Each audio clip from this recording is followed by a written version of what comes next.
My name is Garrett, and this took place when I was a sophomore in college. When I didn't get a dorm after freshman year, I scrambled for off-campus housing. Long story short, I ended up in a co-op, part of a 3-house community that was sort of near campus, but not really. It wasn't ideal, but it was cheap, and I didn't have many options. Plus, I had a bike, so I didn't really mind the extra travel time. Most of the residents were young students like me, but there were a few exceptions. There were a handful of alumni, 1 or 2 TAs, and a few older people getting their degrees later on in life. But the person who immediately stood out to me was an older woman who lived in one of the other houses. From what I could tell, she was maybe in her late 50s, even though she looked a little older than that. She had graying hair and walked with a sort of limp, like she had some kind of back injury. She was really quiet and mostly kept to herself, and she always had this blank expression on her face. I assumed she had some kind of connection to the university, maybe faculty, or maybe an alumni, but no one explained and I didn't ask. The first time I saw her do something strange was in our common kitchen, which was a little weird to begin with because the 2 other houses had their own kitchen, so I wasn't sure why she'd be hanging out in ours. She wasn't cooking or eating or even talking to anyone. She was just standing there while the rest of us were talking and running around, making dinner and listening to music. She didn't try and join in, she just watched us blankly. I caught eyes with her a few times, and part of me got the feeling that she was watching me specifically, even though I knew that was unlikely. No one acknowledged her, which I thought was a little weird too. Maybe they knew something I didn't. Later that week, I was doing some homework in my room when I saw her again. I glanced out my bedroom window, and there she was, staring up at me. As if that wasn't strange enough by itself, she wasn't even on the sidewalk, but rather in the middle of the street. It was getting late, and it was decently cold too, so she must have been freezing out there.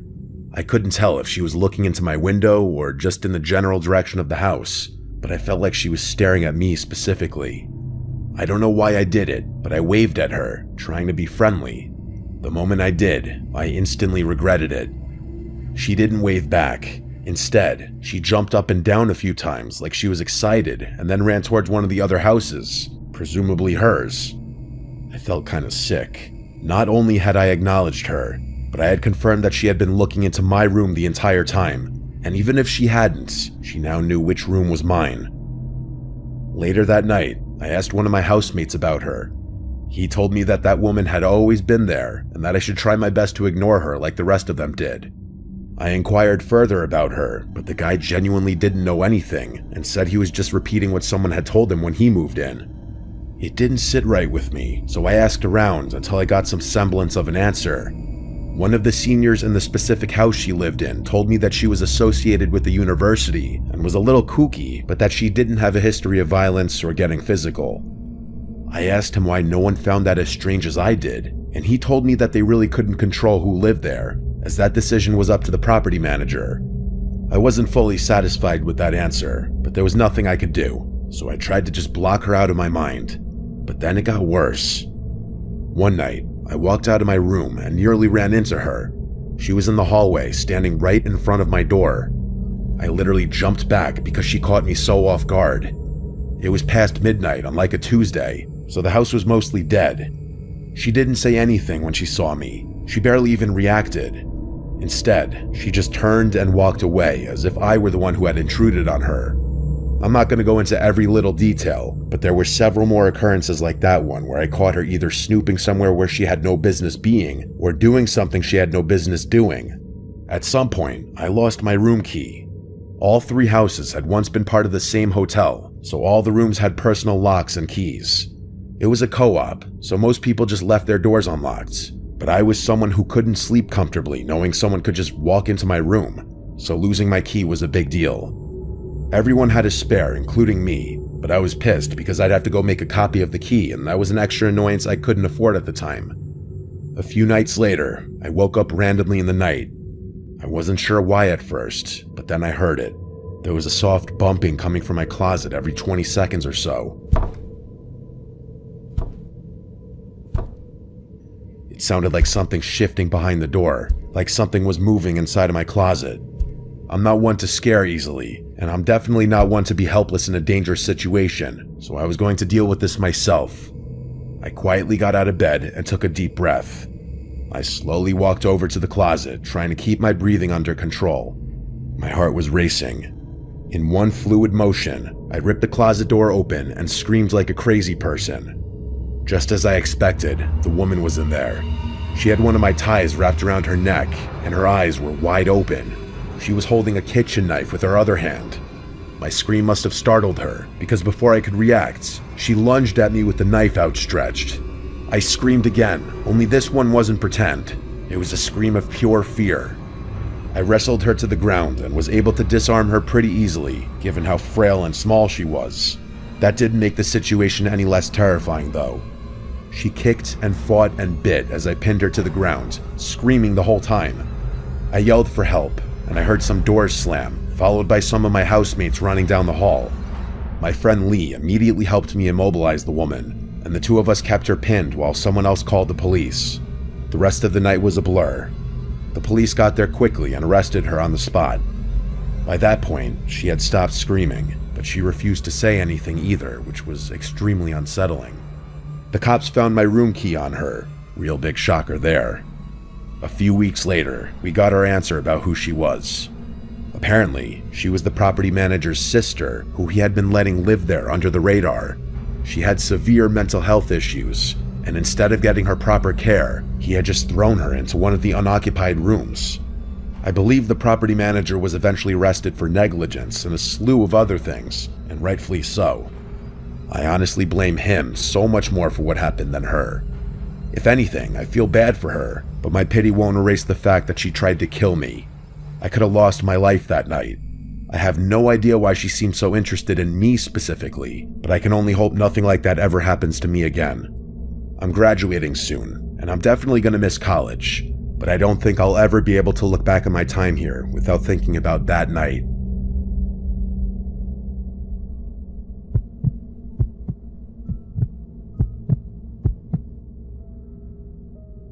This isn't really my story, but I essentially watched the whole thing happen, so I'm telling it anyway. I've lived in a modest 2-story home with my husband Benjamin for the better part of 20 years now. All of our kids are out living their own lives, and I couldn't be prouder. What I'm about to tell you happened last year. Someone had just moved into the house across the street, which was really nice because I was getting sick of looking out at a vacant house all the time. I'm retired, so I spend a lot of time on my front porch, knitting, reading, enjoying the weather with my husband, you name it. I also listen to a lot of true crime podcasts out there, and sometimes I'll just play music. The person who moved into the house across the street was a young guy, maybe mid-20s. He drove an expensive-looking BMW and always dressed in flashy clothing, so I figured he was either well-off or seriously pretending. I hope I'm not giving the wrong impression about him. He was actually really sweet. He introduced himself to us after a few days. His name was Quinn, and he was a few years out of college, like I had guessed. He was a really bright guy and got along really well with Benjamin. They laughed and talked about sports, and Benjamin even dropped a few of his own college stories that I hadn't heard in a long time. Quinn said he worked in the entertainment industry, and that he did freelance work for some internet personality person, whatever that means. It kind of went over my head, but it must have been lucrative. He looked pretty wealthy, like I said. He talked about stocks with Benjamin and told us about some of the investments he was making. All in all, he seems like a nice guy. Things were normal for a few months. Like I said, I spent a lot of time on my porch, so Quinn would often wave to me when leaving his house, and I always waved back. I can't remember exactly when, but I started noticing the same girl going over to Quinn's house every so often. She drove a little white convertible and she was pretty, young, blondes, the type of girl you'd expect a guy like him to date. To be frank, she dressed a bit scandalously, which I didn't fully appreciate. I figured she was his girlfriend, maybe checking on the house while he was out. She had her own house key, so it made sense. It became a regular thing. Once, maybe twice a week, I'd see that car roll up while Quinn was gone. She'd go inside, stay for a while, then leave. I didn't really understand what she was doing, but young people date differently these days, so I kept my thoughts to myself. Then, one evening, I saw them together. Quinn pulled into his driveway with her in the passenger seat. That confirmed it. She was his girlfriend, just as I had assumed. But shortly after that day, things started getting tense. At least, that's what it seemed like. One afternoon, I was out tending to my little garden when I heard shouting from across the street. Quinn and the girl were standing in the driveway yelling at each other. I couldn't catch what they were arguing about, but I didn't need to. She kept throwing her hands in the air, practically spitting her words at him. It looked like she was going to strike him. Eventually, she got in the car, slammed the door, and tore off down the road. Quinn shook his head and went back inside. I don't even think he noticed me. I figured it was a lover's spat. Every couple fights, and it wasn't my place to butt in where I was unwelcome. But then I saw that girl's car in front of his house again when he wasn't home. Not once, not twice, but multiple times. I told Benjamin, and he said it was rude to pry and that I should just leave the poor boy alone, which I agreed with. But then came the night everything went sideways. Benjamin and I were asleep when we woke up to sirens blaring outside. We rushed outside, joining the handful of neighbors who had come out to see what was going on. Quinn's house was swarming. Police cars, an ambulance, the whole nine. We watched as the cops emerged from his house with that girl in handcuffs. She didn't struggle or scream, just accepted what was going on and stared ahead with a blank expression. We saw Quinn being rushed outside on a stretcher. He was a bloody mess, and I gasped at the sight. We didn't see him for a week after that. I was worried sick. When he finally came back, Benjamin and I walked over to check on him. He let us in without hesitation and told us everything. Apparently, that girl, her name was Ellie, had confessed to everything, making things easy for the police. For starters, she wasn't supposed to have his house key. She had stolen his spare and made a copy without him knowing. According to him, she started asking him for things. Fancy dinners, jewelry, expensive trips. When he hesitated, she got possessive and angry, which was when things started going downhill in their relationship. Every time she had shown up unannounced to his house, he hadn't been aware. She had access to his location through his phone, which I didn't even know was possible. She had gone through all of his stuff, but worst of all, she had planted hidden cameras in his room. Every time she went back to his house when he wasn't there, she was replacing the camera batteries and making sure they were still working. The argument between them that I overheard was Quinn's attempt at breaking up with her. She refused, and Quinn reluctantly agreed to go on a break. Ellie had seen everything through the cameras, and the next night, she went to his house with a knife. I'm not going to explain the rest, you get the idea. Somehow, Quinn managed to get her to the grounds, but not before she seriously injured him. The doctors said he was an inch away from needing surgery, or dying. Benjamin and I tried to console him, but he was visibly shaken. The last thing he said before we left was that he had learned his lesson about flaunting his money, especially around pretty girls. He moved out not long after. He said he didn't feel safe in that house anymore, and that his ex had tons of friends just like her, and he didn't feel comfortable with the thought that they might have known where he lived. We never saw him again. I pray to God he's doing okay. No one should ever have to go through something like that, especially not someone as young as him.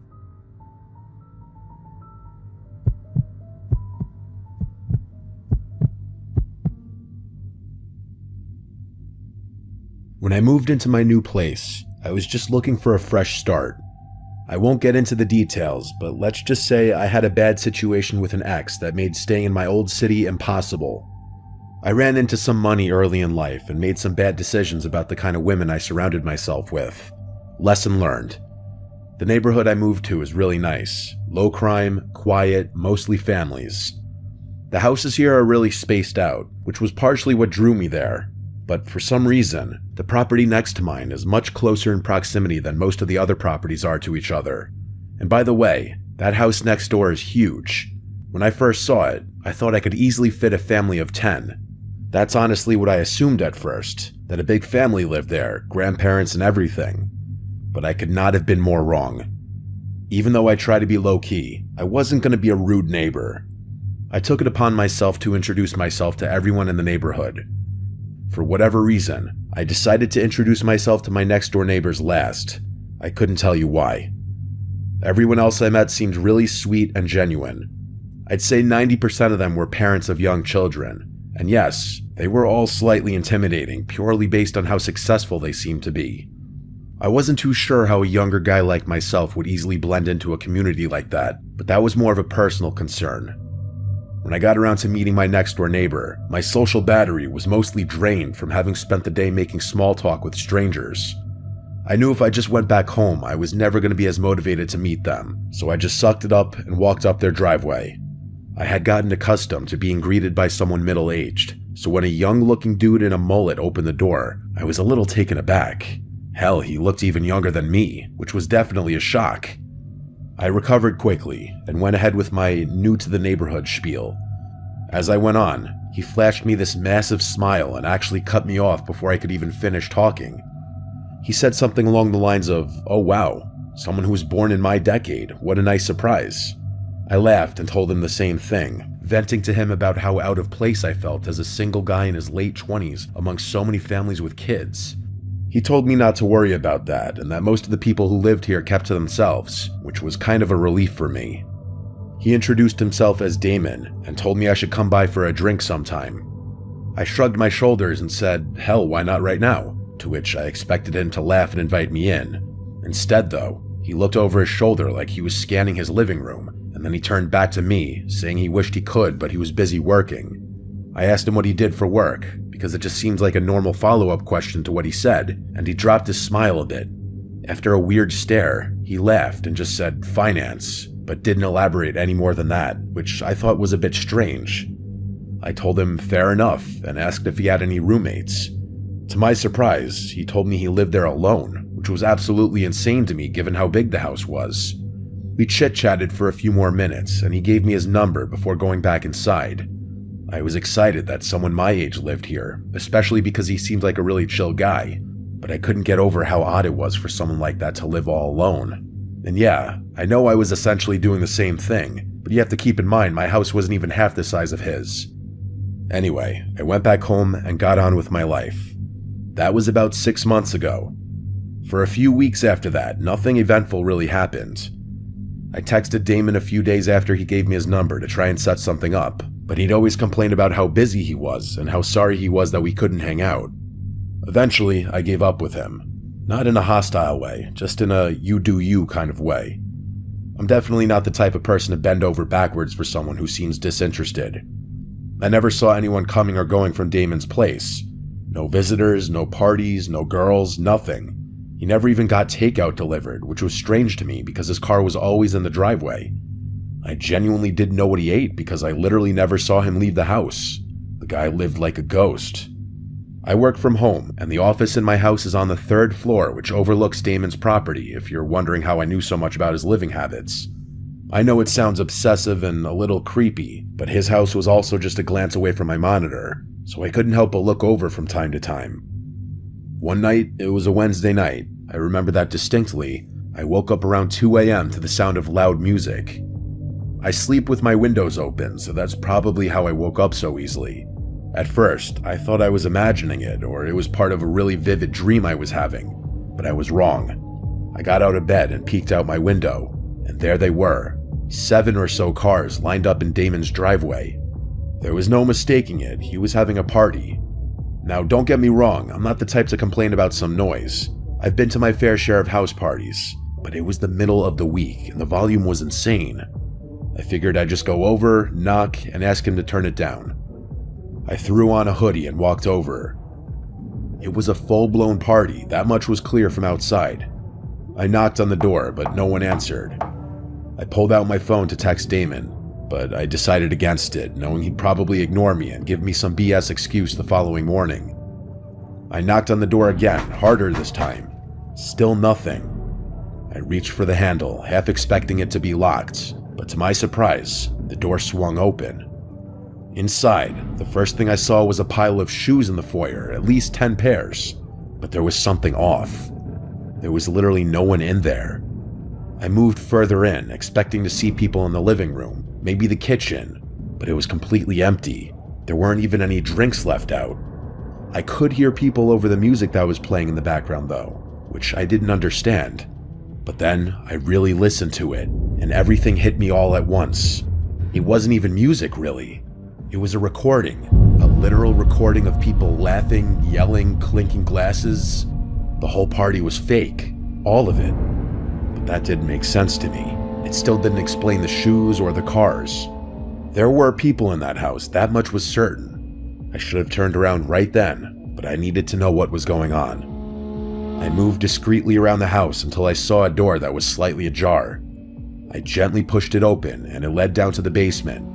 I'm not sure how I knew, but something told me what I was looking for was downstairs. It was dark down those stairs, with the exception of a very faint light coming from somewhere I couldn't see. There was no reason to go down there, I knew that, but I did it anyway. I got to the bottom of the stairs and looked around. The light was coming from another door somewhere deeper in the basement. I crept towards it, and as I got closer, I started to pick up on another noise I hadn't been able to hear earlier over the music. It sounded almost mechanical.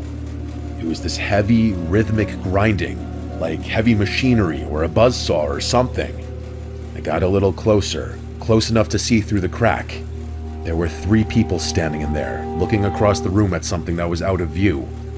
They were all older-looking guys, significantly older than Damon. They were wearing heavy-duty work clothes and had on these protective goggles and thick rubber gloves. I also realized they were wearing what looked like work boots, even though I had seen all those other shoes upstairs. Under different circumstances, I would have assumed that they were construction workers. I really wanted to see what they were looking at, but it was too far out of view. After a few seconds of me just standing there, I started to pick up on this awful bleach smell, or some kind of cleaning solution. That's what did it for me. I started to feel this awful pit in my stomach, like my life was in danger. I can't explain it. I turned to leave, trying to be as quiet as possible. As I was finding my way back to the stairs, the light from behind me suddenly dimmed, like someone had shut the door behind me. I didn't actually hear the door over the music, but I felt it. I sprinted up the stairs as fast as I could. I ran through the house and burst out the front door. I didn't run directly to my house. I jumped my own fence and made it to the backyard. I slipped in through my side door, locking it behind me. My chest was pounding, but under no circumstances could I let Damon or any of those other guys know it was me who had been snooping around. I gathered myself and went up to my office, making sure all the lights up there were off. I crouched down below the window and peeked over at Damon's house. There was no one there. But then, a few minutes later, the front door flew open and like 8 guys poured out, scanning the yard, the driveway, the street, but Damon wasn't with them. I could tell because everyone looked older, like those first guys I had seen. A few of them looked like they were arguing about something, but I couldn't make out what they were saying. One of the men actually shoved one of the other ones, and I thought they were about to start fighting in the street, but they didn't. Eventually, they all went back inside, and the music stopped soon after that. I stood at the window, trying to make sense of what had just happened. I thought about calling the cops, but what would I even say? The music wasn't playing anymore, and there was no real crime I could actually report.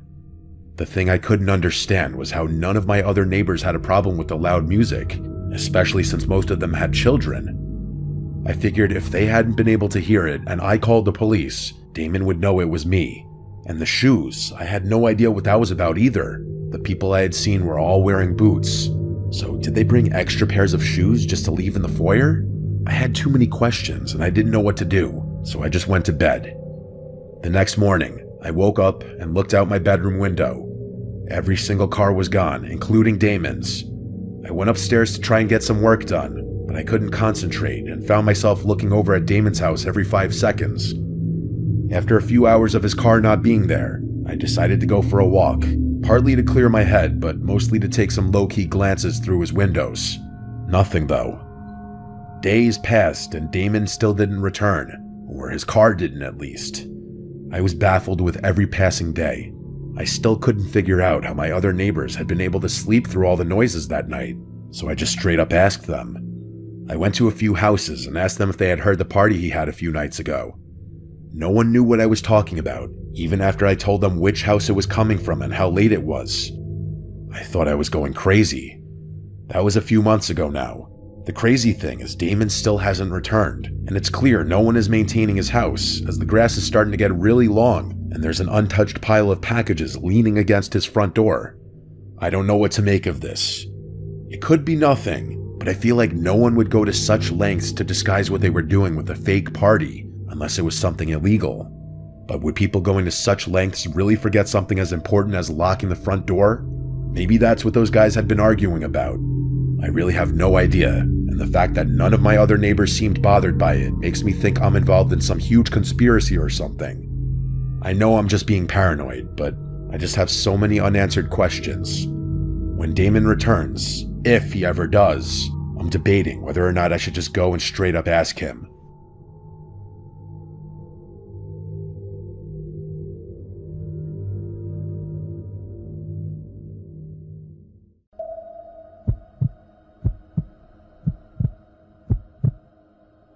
I've been with my company now for a good amount of time.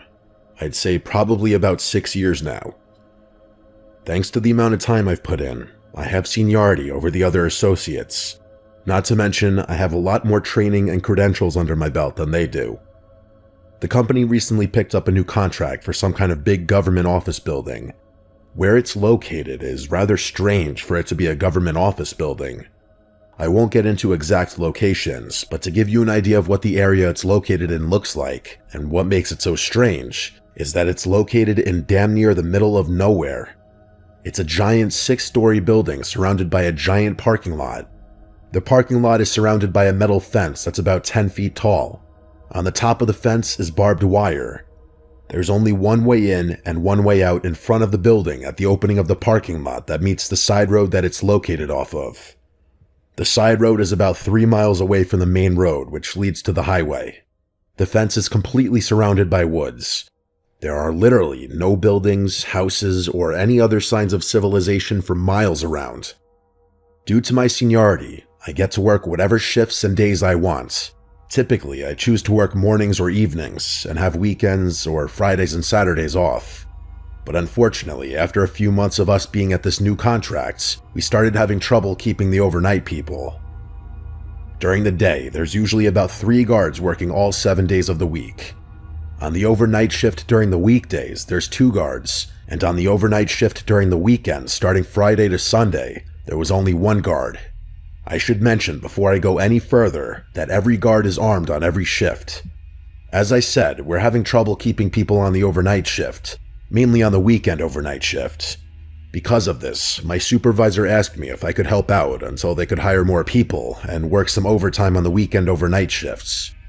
I could have, and in hindsight, should have said no thanks, but at the time, I actually needed the extra money because I was getting ready to move to a new apartment soon, so I went ahead and accepted the extra shifts. The first couple of weeks were fine. No issues, nothing strange. But what happened on the 3rd weekend is what made me regret my decision for the overtime. It was a Saturday night around 2 a.m. There was a very bad thunderstorm going on outside. I was sitting in the camera control room, which is on the top floor. The control room has a window that oversees the back part of the parking lot. In the room, there's 3 large-sized computer screens that show the CCTV live feeds from all the cameras located throughout the building, as well as the few cameras that are outside in the parking lot and by the entrance/exit of the parking lot. I was sitting in the control room doing what I normally was doing while working overnight by myself. I had the lights off watching movies I previously downloaded on my phone, while also playing games on my Game Boy. I had been sitting down for a while and got up to stretch my legs and move around a bit. I was also starting to feel a little sleepy and was thinking about going down the hall to the vending machine and grabbing an energy drink. After I got up and walked around the control room for a bit, stretching my legs, I went over to the window, peeked through the blinds to look outside. As I was watching, I was looking at all the heavy wind and rain blowing the random debris around. I was just about to walk away from the window to grab that energy drink, when all of a sudden, a flash of lightning lit up the surrounding area past the fence, and just then, I saw a figure dart from one tree to another that was a good distance from it, I'd say about 20 feet. I kept my position, looking in that direction through the blinds, waiting for another flash of lightning to see if I could see exactly what it was, or if my eyes were playing tricks on me. After a couple of seconds went by, another flash struck. This time, I didn't see anything near or around the tree that I saw the figure move to. At that point, I thought clearly my eyes were playing tricks on me and that it was just me being tired. I left from the window and went down the hall and got the energy drink. I immediately downed the whole thing, hoping that it would kick in soon. I was finished with it by the time it took me to walk back to the control room, which wasn't long, only about 5 minutes. I got back to the control room, and I immediately noticed that one of the camera feeds had been knocked out on one of the screens. It was the camera feed to the back part of the parking lot that the window overlooked. I went over to the window and looked out the blinds in the direction of the camera. I spotted it dangling in the wind from its wires from the post that it was on. I figured the heavy winds must have knocked it off somehow. I sat back at my desk and put in my report for the night, and then went back to what I was originally doing. A few minutes had passed while I was watching a movie on my phone, and I heard the alert sound the system gives when someone is accessing a part of the building that requires a code to be entered on a keypad. I looked at the main screen and pulled up the tab that shows the access points of the building. It showed me the one being accessed was the one in the back of the building by the back parking lot. At that point, a shiver ran down my spine as I realized someone was outside. From the shadow figure, to the camera being knocked out, and now to this, the keypad being accessed. Whoever it was had the code because they got in, and the system showed me the green light. I thought to myself, it couldn't be another worker or security guard. If it was a worker, we would have a memo telling us who it was and what times they would be here, as well as what part of the building they would be in. I knew it wasn't a security guard because I would have known about that too. I picked up the phone that was on my desk in an attempt to call the cops, but it was out. I looked at my phone, and of course, no service. I figured the best thing to do would be to try to walk around the hallway and try to get service on my phone. I left out of the control room and into the hallway. I started walking down the hallway toward the service stairwell while looking at my phone, hoping to get a signal soon. Just then, as I was looking down at my phone, the power was shut off. I immediately decided, since I was so close to the stairs, that I was going to run down the stairs to the front lobby and run out the door to my truck. I got to the stairwell and opened it up. It was damn near pitch black in there. I decided to use the darkness to my advantage and walk quietly down the steps.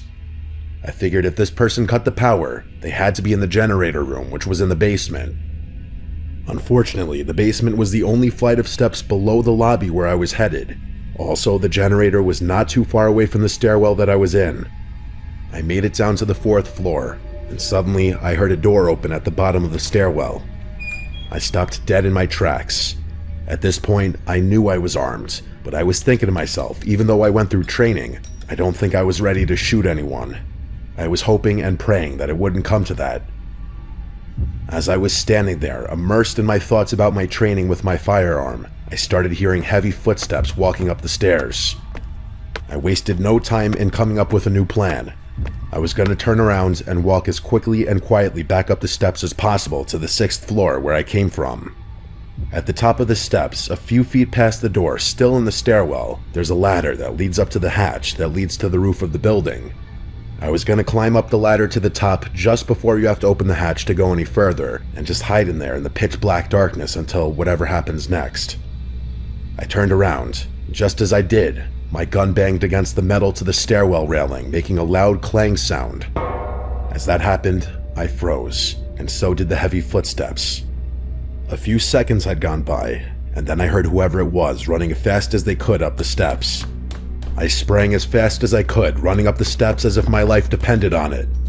As I got to the top of the steps, just before I was about to pass the door I had come from, I had an idea to create a diversion on the fly. I quickly opened up the door hard and loud, then let go of the handle and let it close and slam on its own. I continued to run to the ladder and climb up it. By doing that, I would make it appear that I had run out the door. With only seconds to spare, I made it up the ladder. The man, distracted by the door tactic, opened it without even looking in my direction. He ran into the hall, the heavy door closing behind him. That's when I saw my chance. I leapt down from the ladder, only about 10 feet high, landing with a loud thud as my feet hit the floor. I bolted for the stairs. The man must have heard the sound, because I had barely made it down one flight before I heard the door open again and his footsteps pounding down after me. Both of us were sprinting as fast as we could. I managed to stay one floor ahead of him the entire way. When I reached the lobby, luck was suddenly on my side. Behind me, I heard a loud crashing noise followed by a cry of pain. I wasn't certain, but I think the man had tripped and fallen on the stairs. I wasn't about to wait around to confirm.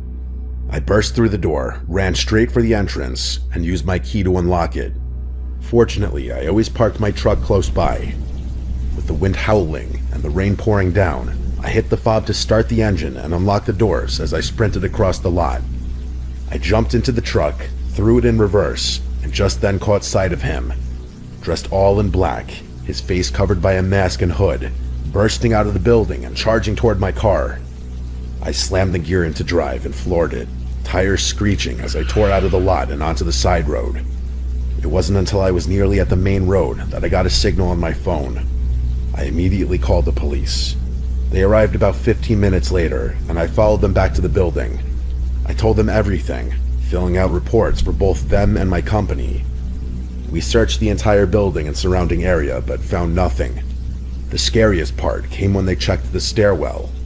Apparently, when the man had fallen, he dropped something. The police recovered a fully loaded, unregistered, semi-automatic handgun. To this day, no one knows why someone would have broken into that building. There was nothing particularly special about it, except that it was government property. Whatever the case, I'm just thankful that luck was on my side that night.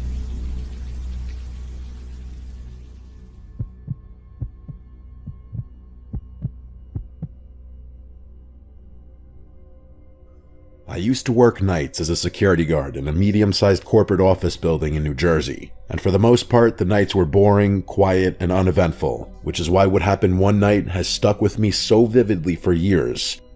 It started around midnight, after the last employees had left the building and the lobby was empty except for me, just me and the glow of the security monitors. My job was simple: check cameras, make a couple of patrol rounds, log any incidents, and mostly just sit and watch for anything unusual. That night, I was going through my usual routine, scanning the screens for the elevators, the hallways, and the underground parking garage, when I noticed a figure moving between the cars on the lower garage feed, which immediately caught my attention because the lot should have been completely empty at this hour. Only people with 24-hour access could get in, and I knew no one had it at that moment. At first, I thought it might have been one of the late shift IT guys, or maybe a cleaning crew member, but it didn't make sense, since cleaning crews had left hours before and the guy wasn't carrying any equipment or wearing a uniform. He was wearing a long dark coat that looked a little oversized, and he wasn't heading to any particular car or toward the exit. He just moved slowly, weaving around the rows like he was inspecting the area or making sure no one was around, and something about the way he moved gave me the chills. I couldn't put my finger on it, but it was off. I called the supervisor and explained what I was seeing, and he told me to stay at my post and keep an eye on the cameras, which I did, but my gut told me I needed to check it in person. So I grabbed my flashlight and headed down to the garage.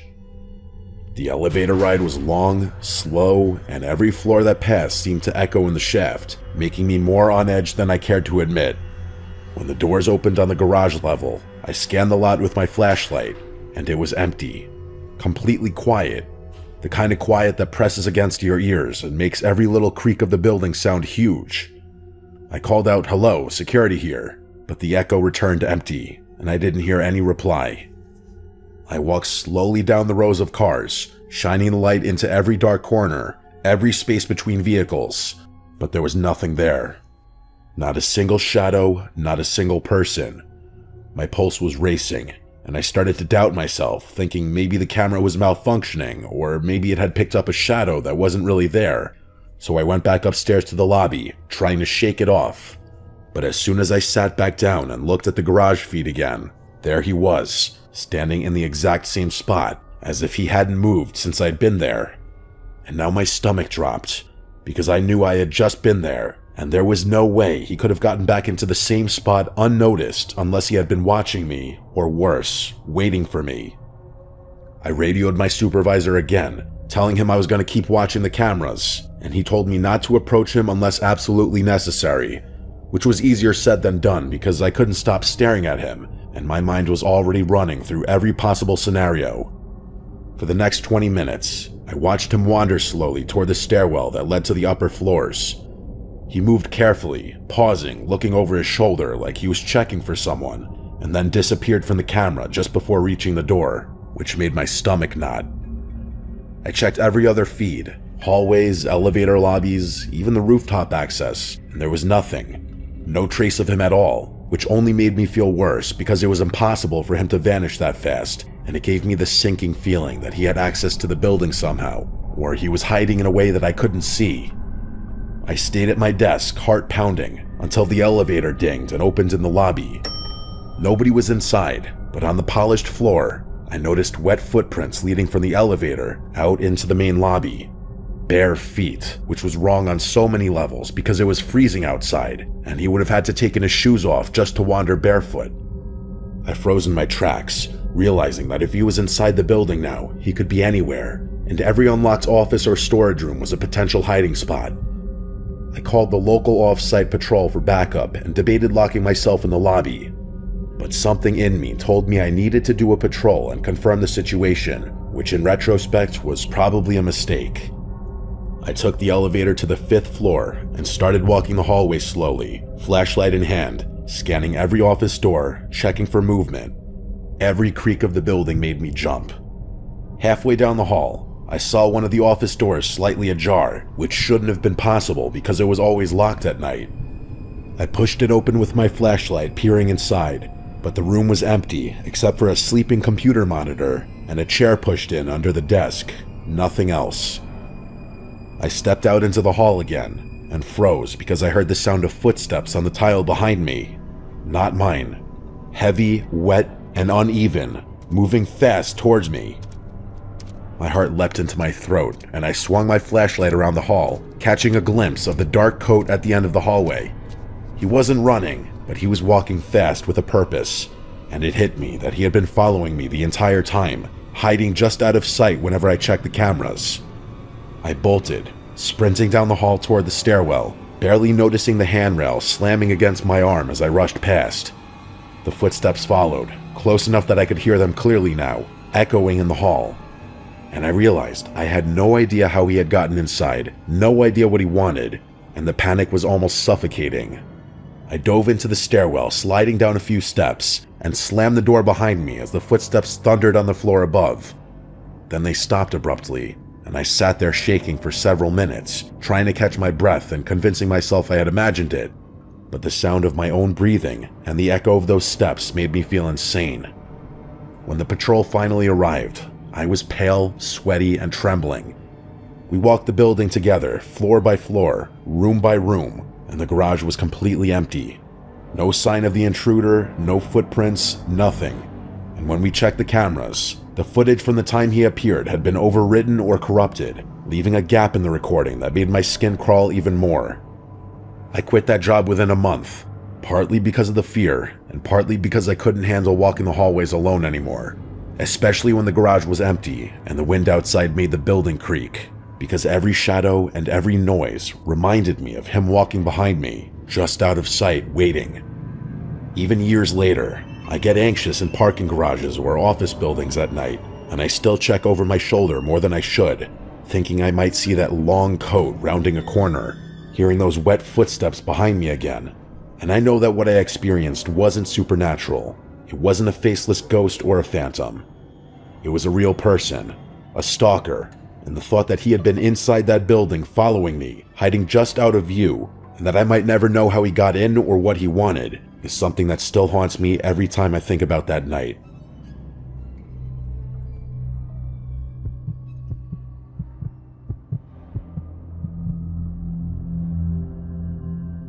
This happened to me a few days ago. As a matter of fact, it was my first night of training as a mobile security guard.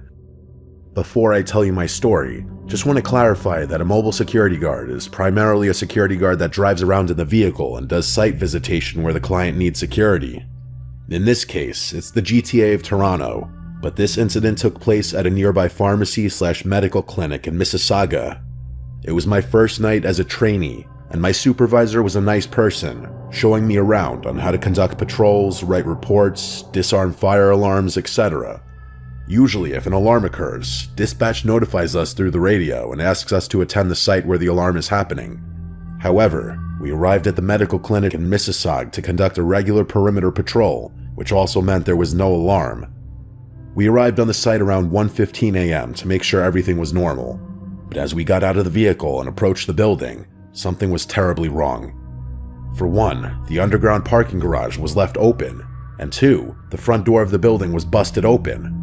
My supervisor then said, "What the f? How is this possible? If somebody broke in, the alarm should be on." I did not know how to react to this, as this was my first time at the site, and according to my supervisor, this was a new contract that the security company I work for got. We stepped in the building cautiously, but all of a sudden my supervisor says, "Look at the elevator. It's going up at different levels." Sure enough, he was not kidding, as the elevator was moving from G1, 2, 3, and stopped at level 4, which was the very top. I asked my supervisor if he thinks someone was in here. He immediately nods and pulls out his baton. At that very moment, I was feeling sick to my stomach and started breathing heavily.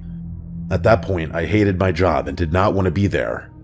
We immediately went inside the elevator and went straight to the top level. I was getting a bad feeling, and some adrenaline was rushing through my body before the elevator door was about to open. As we were going up each level, I was thinking to myself, like, what if something happens, or whoever this person or thing is might not leave without a fight, and possibly even charge at us as the elevator door opens. However, luckily as we arrived at the 4th floor, no one was in front of us, but it was extremely dark. Therefore, we turned on the lights and started investigating the rooms of that floor. My supervisor told me to stick with him, as even he was feeling uncomfortable. He said, I quote, "Make sure you stick with me and get ready to bust this f." Luckily, no one was there, so we were very shocked and didn't know what was happening, until we heard footsteps going down the stairwell. My supervisor and I were about to open the door to the stairs and chase whoever it was inside. However, just then, the footsteps stopped and it was very quiet. We could only hear each other's breathing. What my supervisor said next to dispatch is something I will never forget and still is rattling around in my head.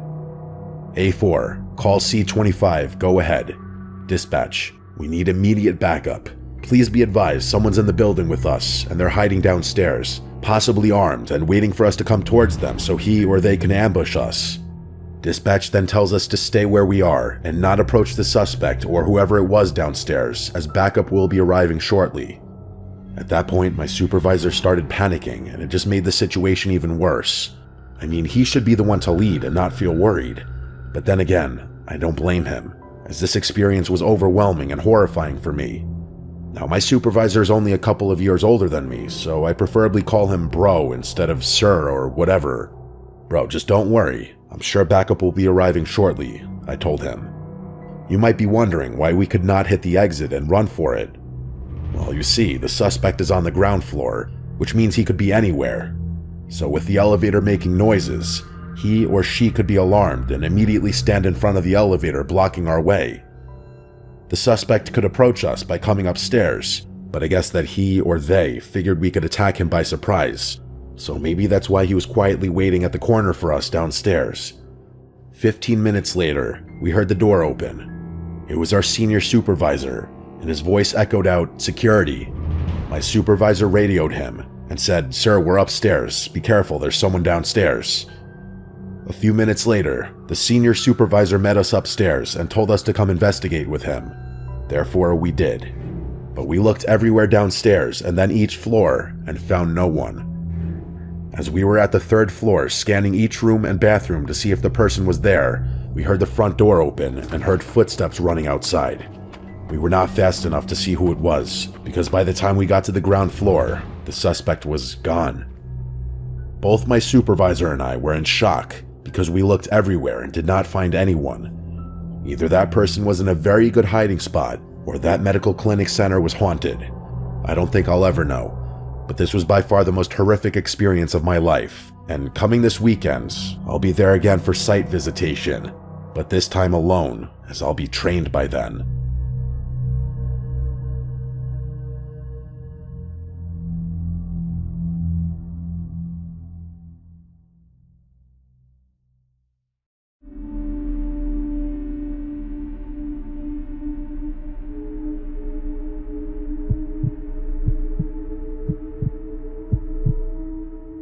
Ages ago, when I was a boy, one of my favorite things to do would be to have sleepovers with my friends, especially my friend Joe. Joe had the coolest house layout. It was big and it had this huge basement with a pool table, air hockey table, and the entire basement looped around in a big circle. and we'd often ride his scooters around the loop in the basement while on our sugar rushes after hours of playing video games and eating junk food. The best part was his parents could never hear us down there, as they slept all the way upstairs. I'll never forget the night that my mom dropped me off at Joe's house after dinner. It was the night before a holiday, so we didn't have school the next day. Joe and I went straight to the basement and started playing one of his new video games on his PlayStation 1, when suddenly the door to the laundry room in the back creaked open. We paused the game and turned around to look, and yes, the door was now cracked open. I told Joe to go check it out. He said it's fine, it happens sometimes. To be honest though, sometimes at night alone in his basement, Joe and I would get spooked. I told him to go shut the door because something about having that door open leading into a big pitch black laundry room was uncomfortable. I think he agreed because he got up to close it. After a while of playing video games, I started riding Joe's bike around the loop of the basement, which honestly was a lot more fun than it sounds. But then something else happened. There was a noise, almost like the sound of a laundry machine door being banged or closed. It came from the laundry room again, obviously. This time Joe and I ran up the stairs freaked out, and Joe called his dad to come check the laundry room. His dad opened the door to the laundry room, had a quick 5-second look, and calmly said there's no one in there. So he went back upstairs to bed, and Joe and I continued to hang out for another hour or two. Then it came time to go to sleep. There were 2 couches down there, one in front of the TV, and then another towards the back of the basement by the bar. I slept on the couch towards the back of the basement. I didn't sleep long though. I woke up and it was still pitch black in the basement, no light shining through the small basement windows. It was still the middle of the night. I rubbed my eyes and sat up after getting this weird feeling of being watched. "Joe?" I said, just checking if he was awake. After saying his name, I heard and saw something moving in the darkness to the laundry room. And then the door creaked shut. I jumped off the couch to wake up Joe, but when I got to his couch, he wasn't there. That's when I became wise to what was going on. Joe was trying to scare me. I tiptoed to the door of the laundry room. I figured I would reverse it on him and scare him instead. I put my hand on the doorknob, and after a little mental buildup, I yanked the door open and went inside screaming. I turned on the light to the room, but Joe wasn't in there. Where could he be hiding? In that moment, I was beyond confused. I knew he had to be in the room. Then I noticed something through the glass of the dryer machine. I walked over to it and knelt down. Someone was in the dryer machine, crunched up and like a ball. You know how dryer machine doors usually have a sort of tinted glass that's hard to see through? Well, while I knew there was a person in there, it took me a few seconds to catch on that the person that was in the dryer machine looking back at me was not Joe. It was some grown man. I started screaming and ran all the way upstairs to Joe's parents' room. Everyone in the house came out from their bedrooms in response, including Joe. Joe apparently was having a hard time falling asleep on the couch, so he went upstairs to his bedroom. I yelled there was someone hiding in the dryer machine. As Joe's dad started his way storming to the basement, somebody ran through the living room and out the front door. Joe's mom let out a scream as his dad ran outside in his slippers to try to catch the man. Of course, being that he was only in slippers, he didn't have a chance. When he came back, Joe's mom had already called the cops. When the cops came, they asked me if there was anything specific that I could make out about the man. All I could say was that he was wearing dark clothes. Joe and I slept in his room. I slept on the floor with a blanket, and we kept the door locked. We took a break from the sleepovers for a while after that.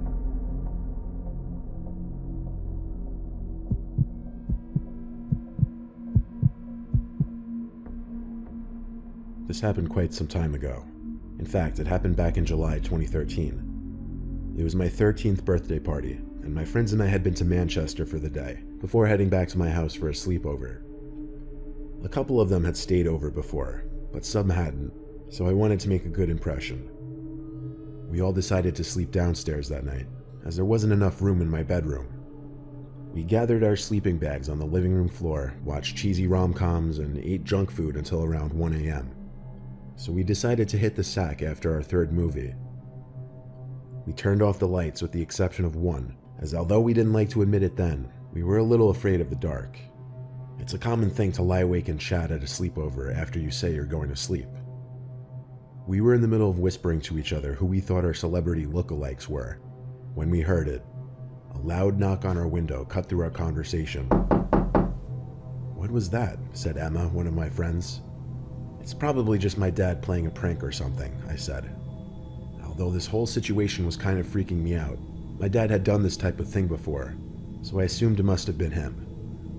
We were beginning to calm down when suddenly another forceful knock came upon the window. This made some of my friends scream. I assured everyone that, like I said, it was probably just my dad being goofy. So I went over to the window to catch him red-handed. The curtains were closed, so I had to pull a section of them back to see who was outside. As I did, I came face to face with a man who was most certainly not my dad. This man was bald with very thin eyebrows, and he had a missing tooth. He was sort of hunched over, and he looked at me with widened, glassy eyes. I immediately screamed and closed the curtain. At this point, my friends and I were pretty hysterical, and Emma began visibly shaking in fear. My parents were upstairs, so instinctively, I ran up to find them. As I got upstairs, my mom was talking to someone from her window. I didn't quite catch their conversation, but she told me what happened soon after. She said that she heard the knocking too, and when she looked out of her window to see who it was, the man looked up and asked her if she had seen a friend of his. I can't remember the name of the guy she said she was looking for, so we'll call him Paul. He kept asking for him over and over. "Have you seen Paul? Where is Paul? Has Paul been here?" Of course, my mom said she didn't know anyone named Paul. Eventually, she had to ask him to leave us alone, as he just kept wandering around our driveway. As the man finally left, I went back downstairs to calm my friends down. In retrospect, I feel bad for leaving them alone down there when some weird stranger was on our property. We all settled back down after that. However, my mom's maternal instincts kicked in, so she wanted to make sure he was gone completely. She left briefly to go around the block in her car to make sure he wasn't still in the area. The street was dimly lit by impractical streetlights, so she had to put her high beams on. As she was driving, she saw someone dash across the middle of the road. Thinking it was just a kid, she just kept driving until the man who was at our window appeared again. But this time, he practically jumped in front of my mom's car. My mom quickly slammed on the brakes, but before she could confront him, he disappeared off into the night. We never found out who that guy was or what his true intentions were, and thankfully, we never saw him again. So much for wanting to make a good impression.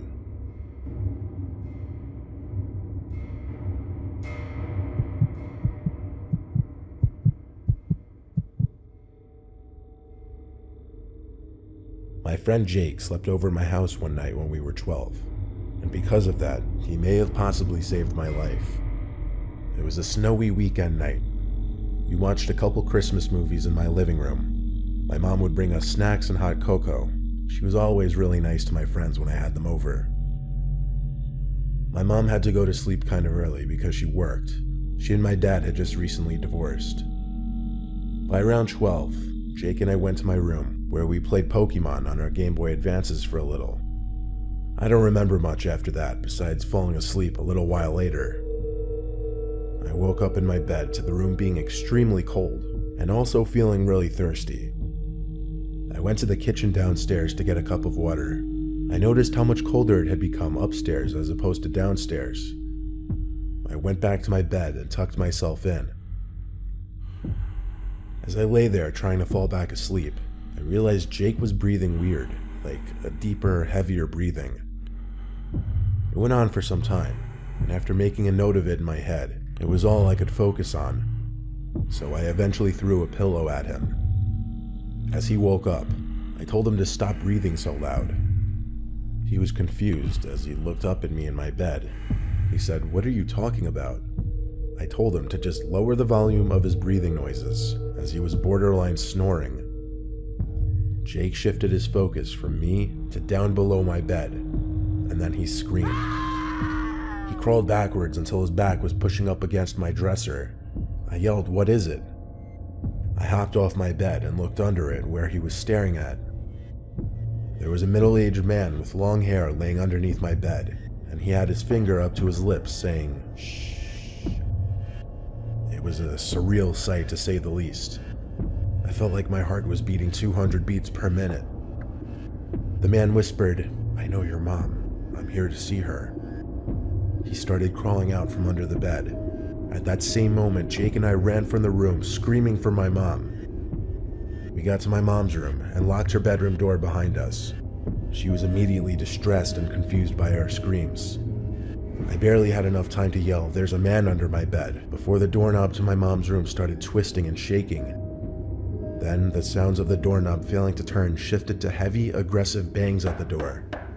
My mom ran to her phone and called 911. She was on the phone already in tears, while also screaming at the man on the other side of the door to leave us alone. The man tried kicking the door in, but I think when he heard my mom on the phone, he left the house. We were all in shock. It took the police only a couple minutes to arrive, at which point the coast was clear. The biggest window in our house, which was the window to the upstairs spare bedroom, was lifted up completely, which explained the cool air entering the house upstairs. That also explained the man's point of entry. I told my mom that man claimed he knew her, but she had no idea who this man could have been. My mom dropped Jake off home, and then she and I slept at my aunt and uncle's house for the rest of the night. The next day, my uncle installed a stronger lock on that upstairs window. This was like 16 years ago now. At this point, it's just a distant, haunting memory. But we never figured out who that man could have been, or how he could have possibly known my mother.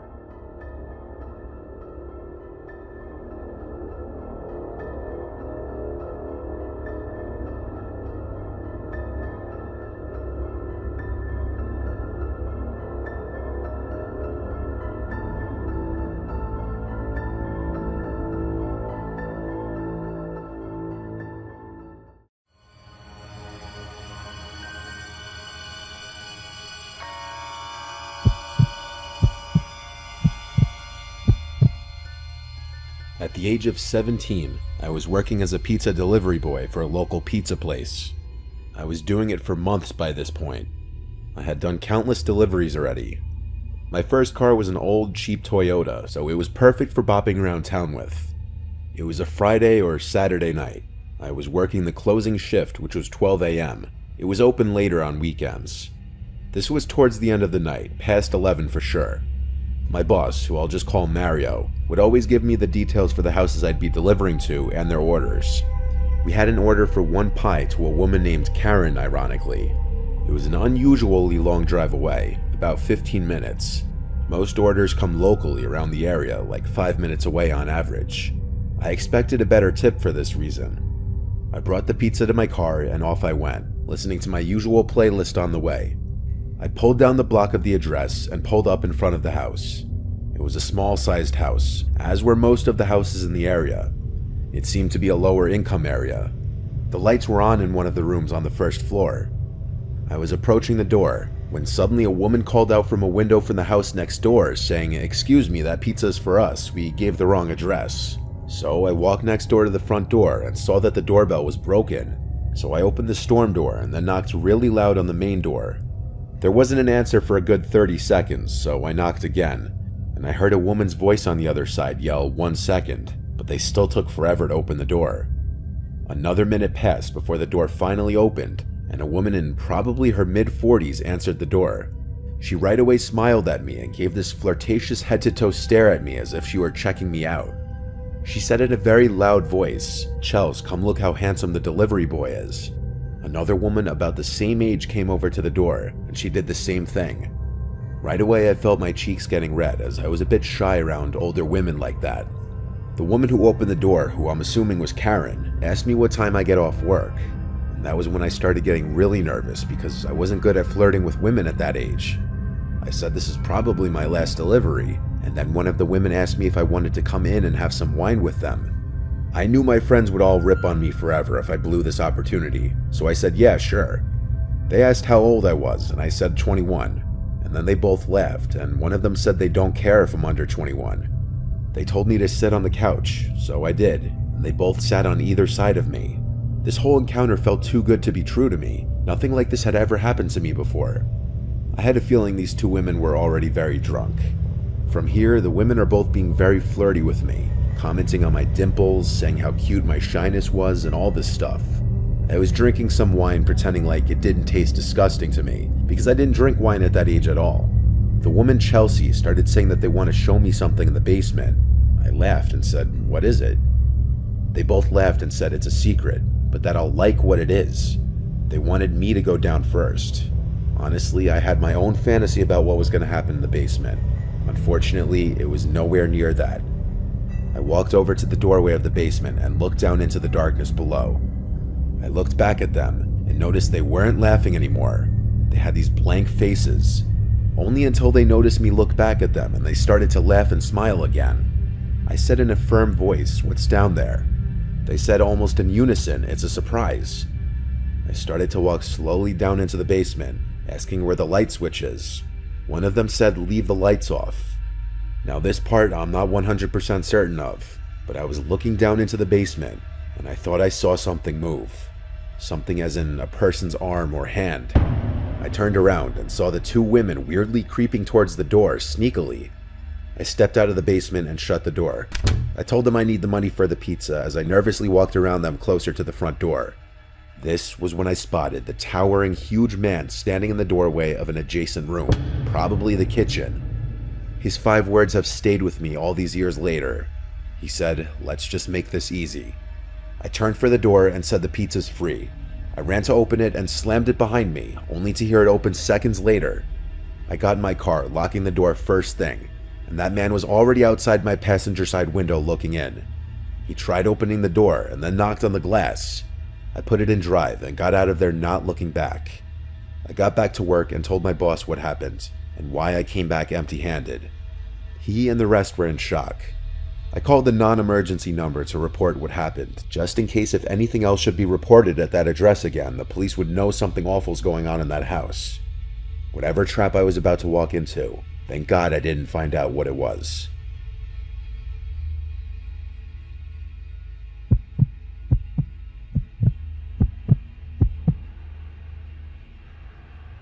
When I was 19 years old, I was still working at a nearby pizza place to help pay for food and gas and stuff. The job was always pretty easy, just taking the order, boxing up the food when it's done, putting it in a bag, and driving it to the given address. I'd done it a million times before, and nothing weird ever happened. It was very repetitive. Tips would usually be around $3 to $5 depending on the distance. Sometimes more generous people would give 10 or more though. I remember this order was just a chicken parm hero and a regular slice. Smaller orders like this usually yielded lesser tips, but I didn't have a choice in which deliveries I did. I was on my way to the address, and of course, the house was apparently on a dead-end block. This block had a more rural feel to it than the rest of the neighborhood. One of the houses had an RV sitting on the grass with a small patch of woods next to it. The other houses looked like little farmhouses. There was a lot more space on this particular street. And then I pulled up to the address. It was this small, weird-looking house with a huge property, though. It sat next to what appeared to be an abandoned house with overgrown grass and shrubs. It was probably around 6 p.m. and it was getting pretty dark out, so it was around the time people would start putting on their lights inside their houses. But all the lights in the house were off, and I noticed the front door seemed cracked open. I began to walk over to the front door, and I heard a piano being played. It sounded like it was a couple rooms away at least, muffled by some walls or a door or something. I knocked on the door and then rang the bell after a few minutes, only the doorbell didn't work. The piano was still playing. I felt weird just walking in, so I walked around the property towards the back. The backyard was a literal mess, things scattered all over the grass. I even saw a broken, rusty chain-link fence just sitting in the middle of the yard. I went to the back door and knocked really loud. I looked through the glass of the door and saw nothing except for what looked like a really messy storm room. Clearly these people were not neat freaks to say the least. When nobody answered the back door either, I went back around front and called one of the guys at the pizzeria to confirm the address with him. He took a second to check what he wrote down, and he confirmed that I was at the correct address. So I went back to the front door, pushed it open, and heard the creepy sounding piano music still playing. I yelled, "Pizza's here." The piano stopped. Someone yelled, "Over here." Then the piano resumed. They were playing this simple yet creepy repetitive song as if on loop. There were also no lights on in this house, so it was almost hard to see in there. I walked straight, getting closer to the sound of the music. The smell inside the house was very musty and off-putting. When I got halfway into, I guess what you'd call the foyer, I felt very uncomfortable. I wasn't going to go any further. I yelled, "I'm by the front door, sir." The music stopped, this time for good, and now there was just silence. I backed towards the door again so that I would be closer to the outside. I was expecting to hear footsteps coming towards me, but no, it was just dead silent. I said, "Sir?" And a voice from another room said, "Yes, sorry, I have trouble walking. Could you just bring it in here, please?" I asked, "What room are you in, sir?" And he took a moment to answer back, "If you just walk through the living room, I'm in the dining room." There were no directions on the phone to do any of this, so this was very strange. I thought for a second about my next course of action. I felt bad leaving in the case that this was some old, feeble man just living in a messy house. I started walking through the living room, and there was an opening that led to what I presumed to be the dining room. Me being my overly cautious and paranoid self was still suspicious. Instead of walking straight into the dining room, I peeked around the wall just enough for one eye to see into the room. I saw the piano, but there was no one sitting at it. I also didn't see anyone in the entire room. With that, I quietly but quickly walked back towards the front door, shut the door behind me, and drove back to the pizzeria. I explained that I got a sketchy vibe inside the house. My boss was completely understanding, especially when the alleged customer didn't call back asking why I left. That said everything. I didn't really understand the logic in trying to commit a robbery in your own house, and nor did my boss or coworkers. So later that night after work, I looked up that address, and that house was foreclosed on months ago, and it had been vacant. When I told this to everyone, they had the same mouth-dropping reaction I did. I was truly mere steps away from probably getting robbed. That, or someone was trying to play a horrible prank on an unsuspecting pizza delivery guy.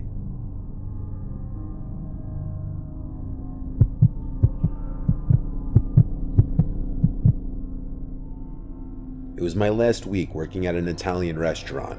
It was a half pizzeria, half Italian restaurant, so my duties would switch from shift to shift. Sometimes I'd work the front register in the pizzeria, sometimes I'd be a busboy in the restaurant side, and sometimes I'd be doing deliveries.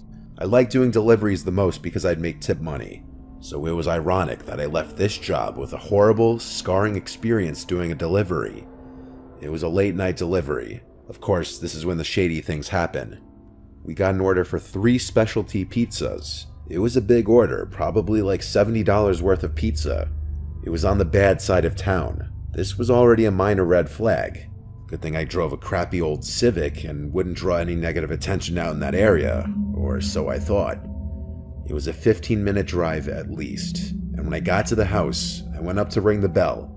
The door opens within seconds, and this Latino man opens the door halfway, sees the pizzas, opens it fully, exposing the pistol in his hand. I'm not a gun person, but if I had to guess, I'd say it was a Colt 45. But I wasn't really paying attention to what kind of gun it was. My heart basically dropped out of my ass at the first sight of it and realizing the situation. Then 2 more Latino men came to the door and grabbed me while the first one still had me at gunpoint. They were yelling in Spanish at each other. Then the guy with the gun says in broken English, "Give me all of your stuff." I said okay, as I could barely breathe or speak due to my panic. I grabbed my wallet, which was all I could really offer him. He then yelled, "Phone," and I gave him my phone as well. It was a Motorola Razr, the iPhone of the 2000s pretty much. One of them even forcibly grabbed my wrist and yanked off my watch. Thankfully it wasn't an expensive watch. After this, one of them grabbed my ID out of my wallet and read out my address. Then they threatened me, basically saying if I told anybody about this, they'd come to my address and kill my whole family. I said okay, I understand, wanting to cry for help and for my life, but I couldn't. They then pushed me out of the house down the stoop, causing me to land on my hands and knees and start to bleed. They slammed the door shut, and all I had left on me now were my keys. I didn't return back to the pizzeria. I was too shaken and disturbed. I went home, noticeably quiet and shaky. My parents picked up on it. They also saw my scuffed up shorts and my bloody knees. They knew something was wrong, and they tried prying it out of me. I had to tell them the truth. I told them I was robbed at gunpoint on a delivery, and they had our address and threatened to come kill us if I reported them. My dad, who had connections with the police department, right away called the number of one of his close friends, and they immediately did a background check of the person living in that house. His name was Rodrigo. He had 4 prior felony convictions. And so, my dad, with the help of his police connections, ignoring the threat from the man with the gun, had a squad of police cars surround the house and enter the house with their guns drawn. I wasn't there, of course, but we heard a description of the scene through my dad's connections. 2 of the 3 men were still in the house and were arrested and charged. The man who had 4 convictions already got a life sentence. One of the guys by his side had a prior conviction and was sentenced to 5 years. The 3rd guy wasn't in the house, and I don't think they ever found him. To this day, he's still out there for all I know. And on several occasions since then, I've woken up to sounds from outside when the windows are open, like footsteps on the side walkway to the backyard, or the gate swinging open and closed. It could just be my imagination or being paranoid, but I do still worry for my and my family's well-being. Enough time has passed now that I think that man fled the country, or at the very least knows better than to ever show his face in this town again. But still, it is something that hangs in the back of my mind.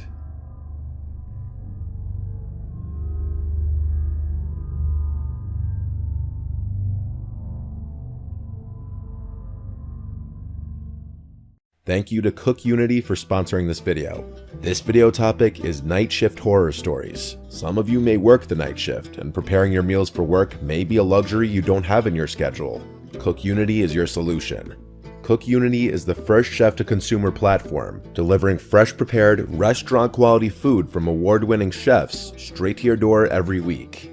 Cook Unity connects a diverse group of talented chefs that cook delicious, inventive meals fresh every day in regional micro-kitchens, not warehouse production facilities. These chefs offer a wide range of meals with over 7 different dietary preference filters, including vegan, paleo, and gluten-free options. The subscription is super flexible and you can pause, skip weeks, or cancel at any time.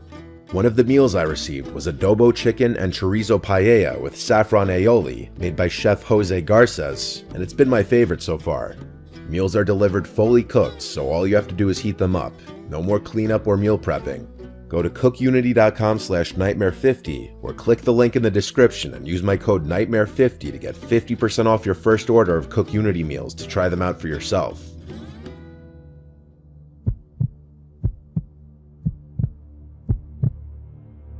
I regrettably used to work at a hotel in our town. Our town had gotten hit by a hurricane a few months back, and a lot of houses were badly damaged, so a lot of people vacated the place. The hotel is about a 20-minute walk from my house. The town and hotel name I'll leave out of this, as I really just don't want anything traced back to me. The hotel was a very standard bed and breakfast type place. You know, where they serve wet scrambled eggs, frozen sausages, and assorted cereals. The hotel had a busy month after the hurricane, as some people were out of their houses due to damages, but after a while, things quieted down, if anything, quieter than before the hurricane. I always worked nights, from 6 p.m. to 2 a.m. Then someone would relieve me at 2 a.m. and they'd work till 10 or 11 a.m. I could always see how many people were checked into the hotel, and at the time it was only maybe 9 rooms, which wasn't a lot at all. I could go the whole night sometimes without seeing anyone. There was a back break room for employees with a coffee machine, fridge, table, and a couple sofa-type chairs. The employee bathroom was also back here. At night, I spent most of my time back here. There was a bell at the front desk that people would ring if they needed anything. I was in the back when I heard a deep voice from the lobby saying hello repeatedly. I got up and went through the door leading to behind the counter and saw a man on the other side of the glass. There was a glass barrier with an opening underneath about 10 inches high. He said he needed towels. I grabbed him a couple extra towels and slid them under the glass for him. He grabbed them rather aggressively, shot me this weird look, then walked to the room's hallway. I stayed in the lobby now, sitting in the rolling chair by the monitors, and I just watched that man on the camera walk down the hallway. He was looking around weirdly. Then he started rubbing the towels on his face. I said out loud, "What in the world?" Then he got in the elevator. So I went back to the break room. It was maybe 10 minutes later when I heard a voice again from the lobby. It was the same voice. I walked back out and that man was standing on the other side again.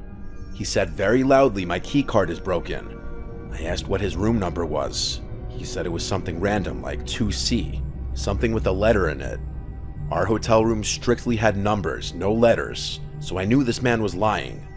I told him, "Sir, our rooms don't have letters. Are you sure you're staying here?" His reaction was not something I was expecting, nor was it something I wish I ever had to be victim to. He threw the towels on the floor, started smiling, slightly tilting his head as he got closer to the glass. When his face was practically pressed up on the glass, he said, "I'm going to kill you," still with a smile on his face. Then he said it again, louder, and again. Each time he said it, it got louder until it was almost a scream. I screamed back at him, "I'm calling the police." And I did. I picked up the phone and showed him as I dialed 911. He kept his disturbing smile as he now started mocking me, calling the police. As I spoke to the dispatcher on the phone, explaining very loudly what was happening in front of my face, the sick man laughed and headed for the door in a slow walk.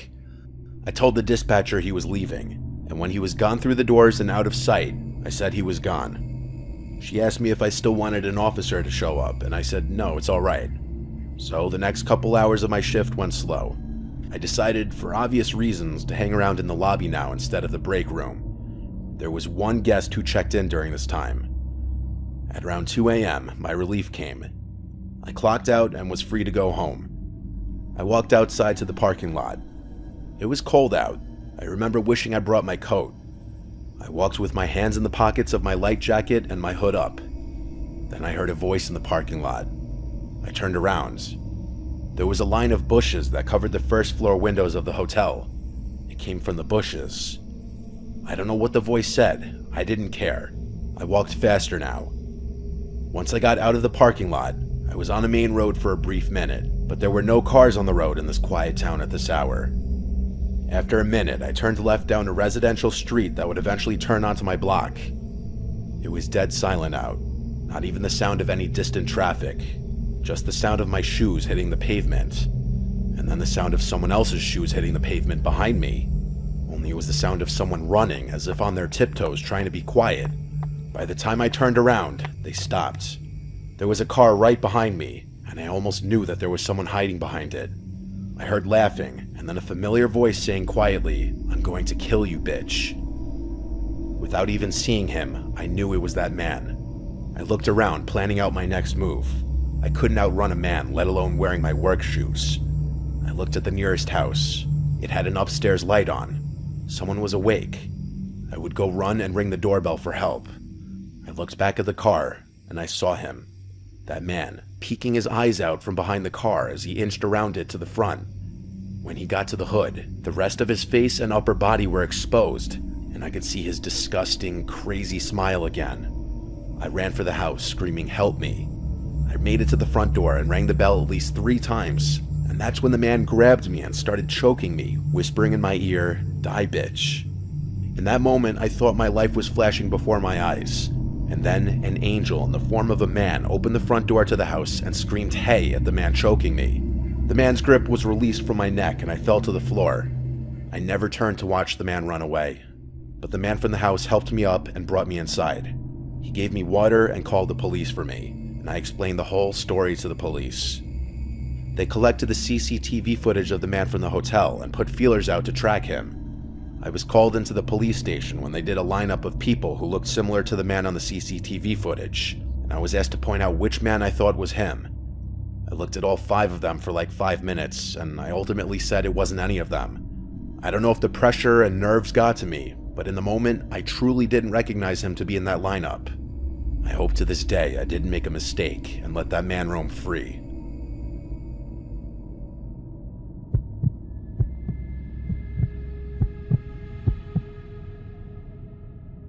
I work in the pro department of a home improvement company. I work the closing shift with another cashier, who I'll call Nicole. Nicole is a really kind but quite timid cashier. She's also very pretty, so she has a lot of contractors hit on her. It's usually not that worrisome though. A few compliments, maybe a dinner invite, which she'd politely decline. I would probably ask her out as well, if it wasn't for one detail. Nicole does have a girlfriend, so being hit on by guys on a daily basis makes her rather uncomfortable. When we first met, I told her she ought to tell those guys about being gay, but she kept saying it wasn't any of their business, so she kept that part to herself. Nicole has become my best friend, and having another cashier there with you keeps things from getting lonely. We even cover for each other's lunch breaks. One day when I came back from lunch, Nicole started telling me about this rather creepy guy who was flirting with her. She said she politely turned him down, saying she was with someone already, and while he didn't seem happy, he did leave. I shrugged it off as nothing more than the usual horny guy and laughed it off. But later that day, the man came back. Nicole wasn't there, as she had left to help a customer find some lumber, so it was just me. He looked rather normal, probably handsome to most women, but he acted off. After looking around the area, I asked him if I could help him with anything. "I'm here to see Nicole," he told me. I asked him how he knew her, and he said he had come in earlier and asked her out, to which she said yes, so he had come back in to pick her up. I told him she had left for the day, a usual lie everyone tells to cover for their friends. His smile went away as he started looking annoyed. He said he wanted to speak to Nicole and ask her out again, which contradicted what he had just told me about accepting his previous invite. I told him he could not do that, which caused him to cross his arms and ask me why not. I'm not the best liar when it comes to making up excuses on the spot. However, I didn't want to tell him Nicole was gay if she didn't want him to know it, so I just blurted out that Nicole was my fiancée. His annoyed look went to confusion as he asked me how someone as pretty as she is could go out with someone like me. I'm not a Jason Momoa or anything, but I don't think I'm that bad looking. I told him it didn't matter and that her and I were getting married in a couple months, so he needed to back off. He gave me a death look, but didn't say anything. After an awkward silence, he left. After Nicole had gotten back, I told her what went down. She asked me to describe him, and after I told her what he looked like, she said that was the same guy who came in before. She was a bit creeped out by what went down, but she found the fiancé excuse rather funny. She even stated she'd rather be engaged to me than go out with him, which I'm guessing was a compliment. A couple of weeks went by, and we had all but forgotten about the man at this point. But one night, after it had gotten dark, Nicole and I were getting the trash together so we could close down the registers and go home. Just then, we hear a bang at the door, causing both of us to nearly jump out of our skins. It was the guy again. He had a wild look in his eyes as he kept his face pressed against the glass. "We're closed," I tell him. But he insists he needs to come in. Nicole yells again to tell him she's not interested, and for him to go away and leave her alone. But he yells that he's not here for her, he's here for me. He then says that if he can, quote-unquote, take out her husband, then she'd be all his. Based on that, he wanted to kill me. I tell Nicole to run to the manager's office and call the police, and I'll stay here and watch him. I won't lie though, I was pretty afraid to be in that tiny little area if the guy is able to get in. He wasn't the biggest guy, but he could have had a weapon on him. Plus, the store doesn't allow us to have self-defense items on us, so I was on my own here. The guy then started ramming the sliding doors like he was crazy. The doors were rattling, and I could have sworn we're gonna come off its base. Just then, Nicole comes running back around the corner with a 2x4 in her hand, yelling that the cops are on their way. Finally, the man decided to leave. The closing manager met the officers when they came, and he took them to review the cameras. Thankfully, the man was caught and arrested, but Nicole nor I felt safe working there any longer. We're still friends and even attend the same college together, but we do have separate jobs now while we pay our way through classes. I'm glad she was there to help me with the rogue man, as I hate to imagine what he might have done to me, or worse, what he might have done to her. She says she's glad I was there for her as well, as having a guy around tends to make men like him less confident in what they might try. It was a wake-up call for me as to how dangerous it can be for some girls when an interested guy just doesn't want to take no for an answer.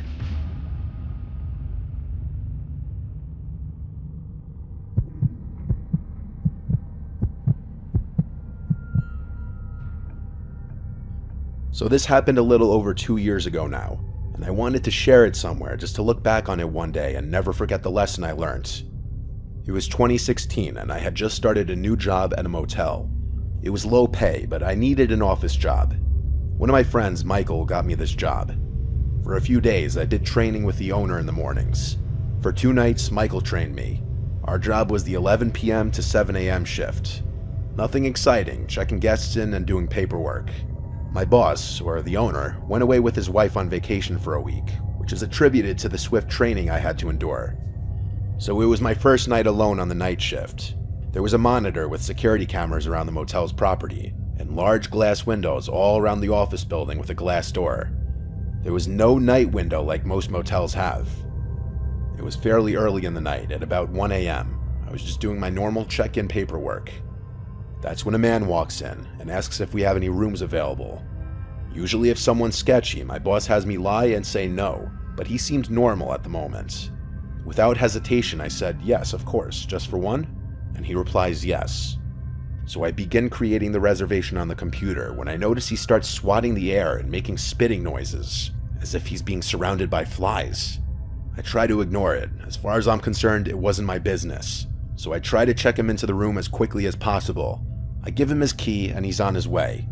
At this point in time, I could be described as very timid. I had a lot going on in my personal life, so I hope you can all understand my reaction to what happens next. The man comes back from his room and slams his hand on the glass door, causing me to jump. Absolutely frightened, I look up to see him just staring at me. He cracks the door and puts his head through and says, I can't get into my room. Why won't you let me into my room? And my only defense is trying to be helpful.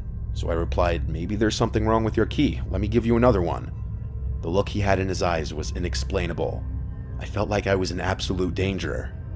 I handed him his new key and he went back to his room. I tried texting Michael because he's the one who trained me, though it was in the middle of the night and he was asleep. I needed some guidance. With no reply from Michael, I noticed the man trudging down the stairs to come back. I go into absolute panic mode. I run into the back office and lock the door, and I pull out my pocket knife. It's important to keep protection when working at night. I hear the man in the office yelling, hello, why won't you let me into my room? Do you not like me? Me being an absolute idiot and not standing my ground and just calling the police when I'm feeling scared, I decided to take the situation on alone. I reply, I'm just on the phone, I'll be right out. I then start calling Michael over and over for help. No answer. I decided to take a few breaths and then step out of the office. The man was not there. He was in the bathroom. I start hearing him talking to himself, angrily saying, kill her, kill her. My heart sank. Still being an idiot and not calling the police, he comes out and I say, your key was broken, I'm sorry. Let me escort you to your room. He agrees, thankfully. I was wearing a long-sleeved sweater, so with my arms down, I was able to hide my knife in my hand while holding it. I begin to walk outside, and he seemed insistent to walk behind me. We begin making our way to the staircase and up towards his room. I was sweating from how nervous I was, continuously looking behind me to make sure he wasn't going to make a move. He stops at a room, and I stop at his room a few doors down. I smile and say, oh, that's the wrong room. This is your room, as it clearly said on the door. This whole time he was going to someone else's room and trying to open the door. After letting him into his room, I quickly ran back to the office and locked the door, and I found out there was a lone woman staying in the other room he was trying to get into. The next guest I checked in was a police officer from a few towns over. I felt bad for confiding in him about the guy, but he seemed willing to keep an eye and ear out. The next night, the man came back, but I had the doors locked and told him we're all booked up. I explained to my boss what happened when he got back from vacation. However, he didn't take it very seriously. I continued to work there on the night shift for the next year, where many other strange encounters have happened, but this was one of the worst.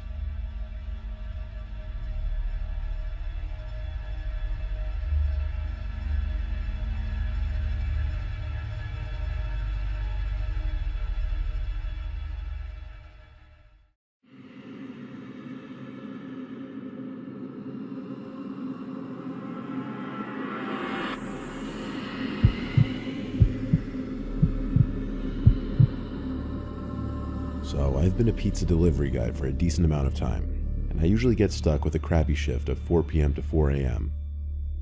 I live in a pretty small city out in the boonies, so there's only like one murder per year in our area. Well, last month there were 3 back-to-back murders, and we as drivers keep on that stuff. But hey, we average out pretty good for just driving around the city all night, so it wasn't anything to get too worked up about.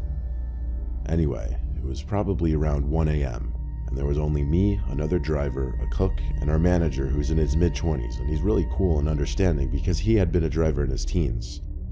We were all finished with all the cleaning and stuff like that because it was an unusually slow night that night. Then we finally got an order.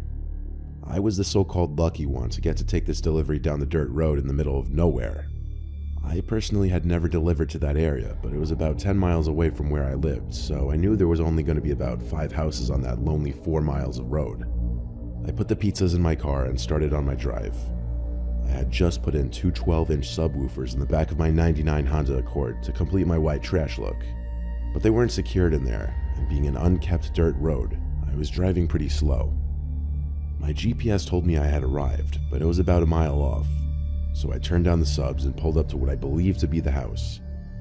Our boss has a thing about never pulling up in the driveway no matter how much of a walk it is, and this was one of those times that I thought I'd actually do what he says.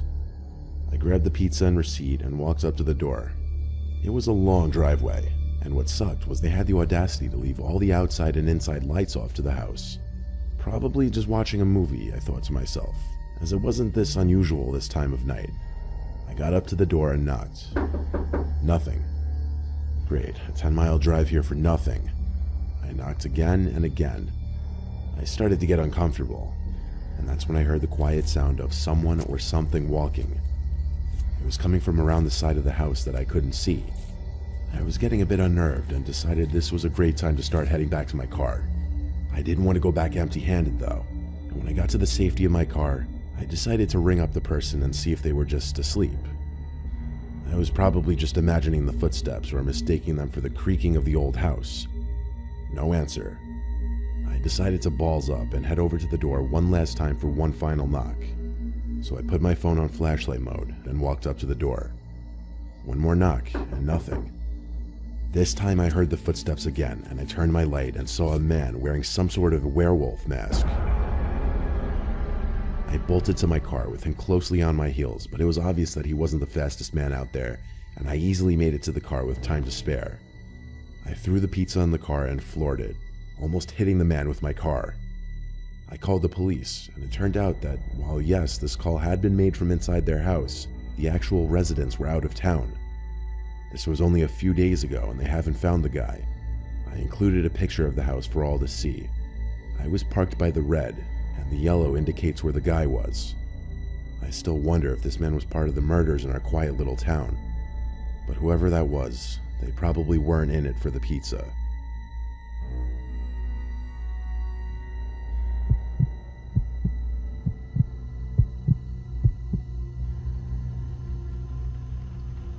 On a lazy Friday night when I had the house to myself, I was chilling in the living room with the lights off, watching movie after movie. It was past like 10, and I had a craving for pizza, so I ordered a pie from the local late-night pizza place. It was a rainy night, part of the reason why I chose to just stay in and watch movies. Ironically, I was watching some scary movie at the moment, and at some point during that I heard loud steps coming up the front stoop outside. I waited for a knock or the doorbell, but when I didn't hear either, I muted the TV out of curiosity. I then went to the front door and quietly lifted the slider above the peephole to look out at who could be on the porch. I was expecting to see the pizza guy, but at first all I thought I saw was black. It took me a few moments to realize I was looking back at someone's eye, pressed up on the other side of the peephole. I basically leaped back from being startled. I called through the door asking if it was the pizza guy. A deep man's voice called back, "Yes, it is." But something wasn't right. I looked through the peephole again, and now it seemed like the man on the other side was covering it with his hand or something. I didn't know what to do, other than yell, "Why are you covering the peephole?" He didn't respond to that. Instead, he just knocked on the door. I yelled at him to please leave, and I walked away from the door back to the living room. A few moments later, the doorbell rang, and I heard the same deep voice yell, "Pizza, open up." I once again got up and went to check through the peephole, but he was still covering it. I shouted at him again to please leave or I'd be calling the police. Now I turned off the TV to allow for total darkness in the house. All I could hear for a while was the sound of the pouring rain outside. When I went back to the front door to look through the peephole once again, now I was able to see through it. The man was no longer on the stoop. I called the pizza place and asked the guy who picked up the phone if he could check if the delivery driver had arrived to my house yet. I of course explained what was going on and why I was asking for that. He said he'd give the driver a call and then call me back, so I hung up and waited like 2 minutes. And the guy called me back to tell me that the driver had not yet arrived to my house, and he suggested that I call the police. He also said the driver would call me when he arrives. I thanked him and hung up the phone. Next thing I remember is hearing knocks from the backyard door. I felt like this couldn't be happening. I actually felt sick. I crept to the back door, which has a pull-down blind which covers the glass for privacy. It was currently pulled down. This next part I still don't understand. Even though I crept quietly to the back door, as soon as I got there, that same familiar voice said, "I see you there, open the door." Then he tried opening it himself, but thank God it was locked. Once again, I yelled I'm calling the cops if he didn't leave. By luck of good timing, my phone began to ring, and it was the real pizza guy calling to say he was here. I told him to please come to the front door quickly. I opened the front door for him and let him in. He asked if I needed help, and I begged him to stay with me until the police would show up. And he did me that favor. Police showed up within 10 minutes. Having someone there waiting with me made me feel a lot better. There weren't any other disturbances from that man outside from the time the pizza guy got there to the time the police left. I went straight to sleep after that. I went so far as to pushing my dresser in front of my door, just as a desperate act of feeling safe. Thank God that man left for good.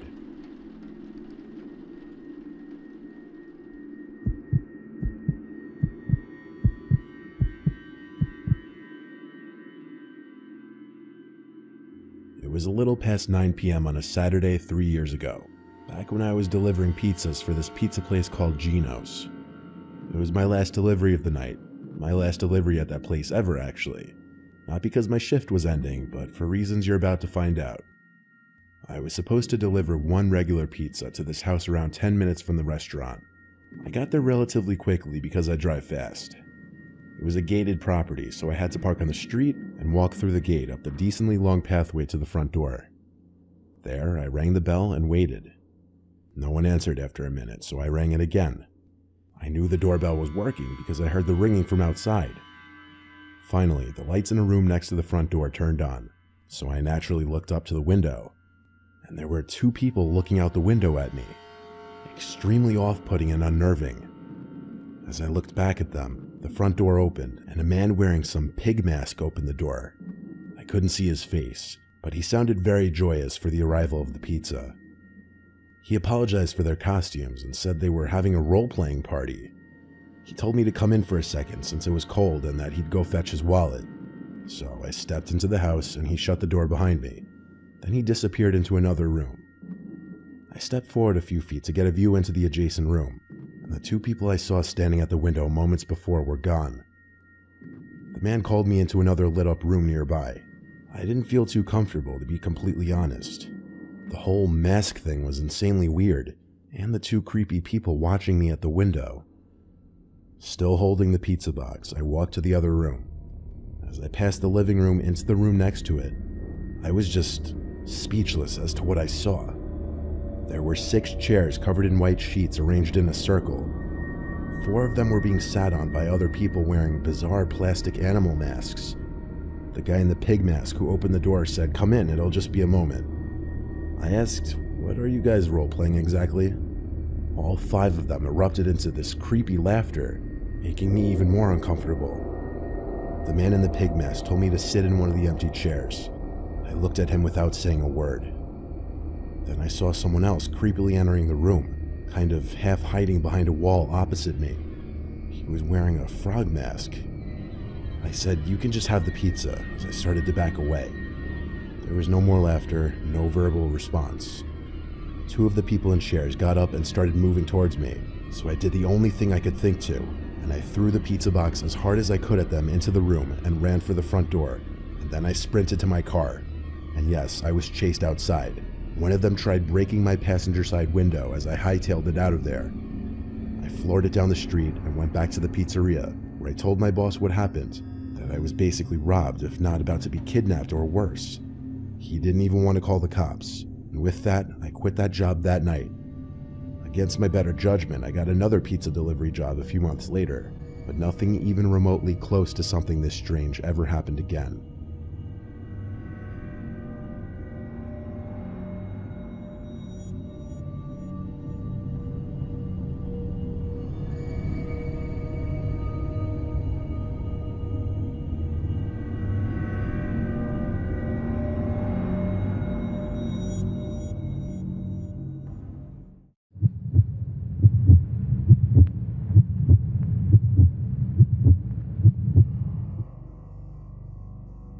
I started at 16 in my town in the suburbs of a big city.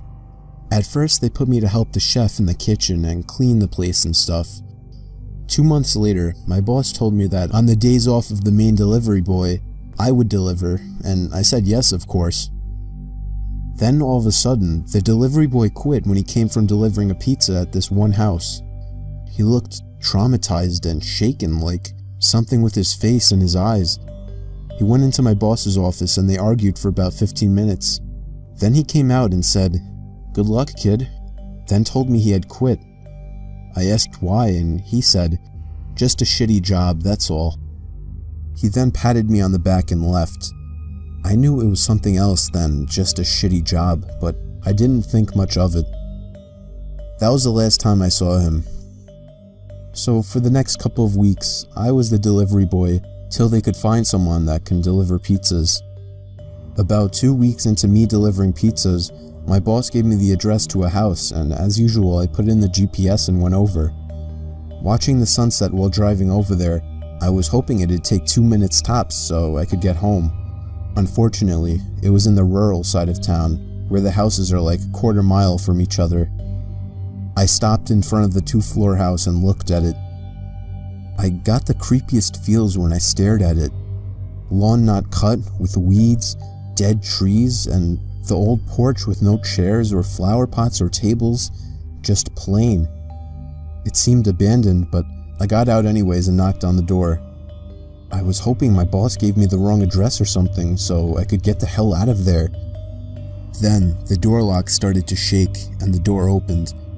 It was an old lady, at least 70 years old or something around there, with white hair, teeth missing, and skinny, very short too, but her eyes just glaring at me. It really freaked me out. I figured if I was nice, things would turn out okay after all. "Pepperoni pizza, ma'am?" I said as friendly as I could. "Yes," she said with a hoarse voice as if she had a sore throat. "Alrighty, here you go." I handed the pizza over, but she just looked at it with no emotion and didn't take it, getting her purse. "Did you come with someone else?" I froze, then quickly looked up at her, still glaring at me. That question really frightened me. No," I said. "Where's the other one? He ran off on me last time he came." Ran off, I thought. It didn't make sense. "He quit some weeks ago," I said. Then she got her purse and started searching for money, or so I thought. She did for about a minute, the longest minute ever, and with the hands in her purse, she stopped and looked at me, not in a look of surprise or in confusion, but just like as if she was thinking really hard on something. I could tell she was holding something in her right hand inside the purse, but I couldn't see what. I really started to freak out at this point. What if it was pepper spray, or a knife, or even a gun? I mean, what could take her so long to get $10 out of her purse? Then, behind her, I saw a shadow. A silhouette of a man coming to the door, and all of a sudden, I heard footsteps crushing the leaves on my left side next to the porch, and a man's deep voice saying, "Hey." I looked over and saw a head of a middle-aged man with a look of anger peeking over the porch. This guy then started to climb the porch, and that was when I realized I had enough. I darted to my car, threw the pizza inside, turned it on, and drove off. I didn't look back as I drove off in the dark. I had to lie and pay for the pizza out of my own pocket, but it was worth it. On the day I quit, I decided to tell my boss what happened that evening, to which he freaked out as well and asked me why I hadn't told him. He said James told him something like he just walked out of there and didn't pay attention to her. My boss then called the cops to look into the sketchy situation, and he told me I could leave.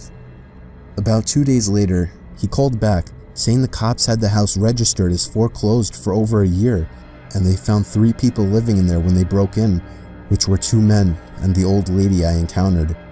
They were arrested, and he didn't tell me anything else.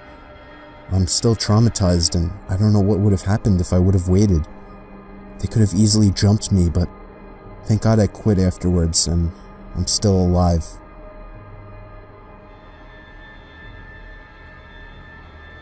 I'll never forget the time I was covering my friend's shift at a pizzeria we worked at. He was the delivery boy, while I was usually the one manning the register. On that night, I made 2 real deliveries to normal people. Then, my manager gave me one final delivery for the night. It was 5 miles away, which was a long drive for what I was used to. The GPS told me to turn off the highway into some very quiet town. Somehow, I'd never even heard of this town. The GPS took me down some side roads that were even more dead than the main streets in this town. Half of the street lights weren't even on. I didn't like the looks of this place. I just wanted to deliver the pizza and be gone. So I arrived to the house. It was a single-floor little thing. I rang the bell, and almost immediately the door swung open.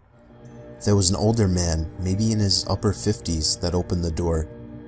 His few hairs left on his head were gray, and he had a very pale face with a gray mustache.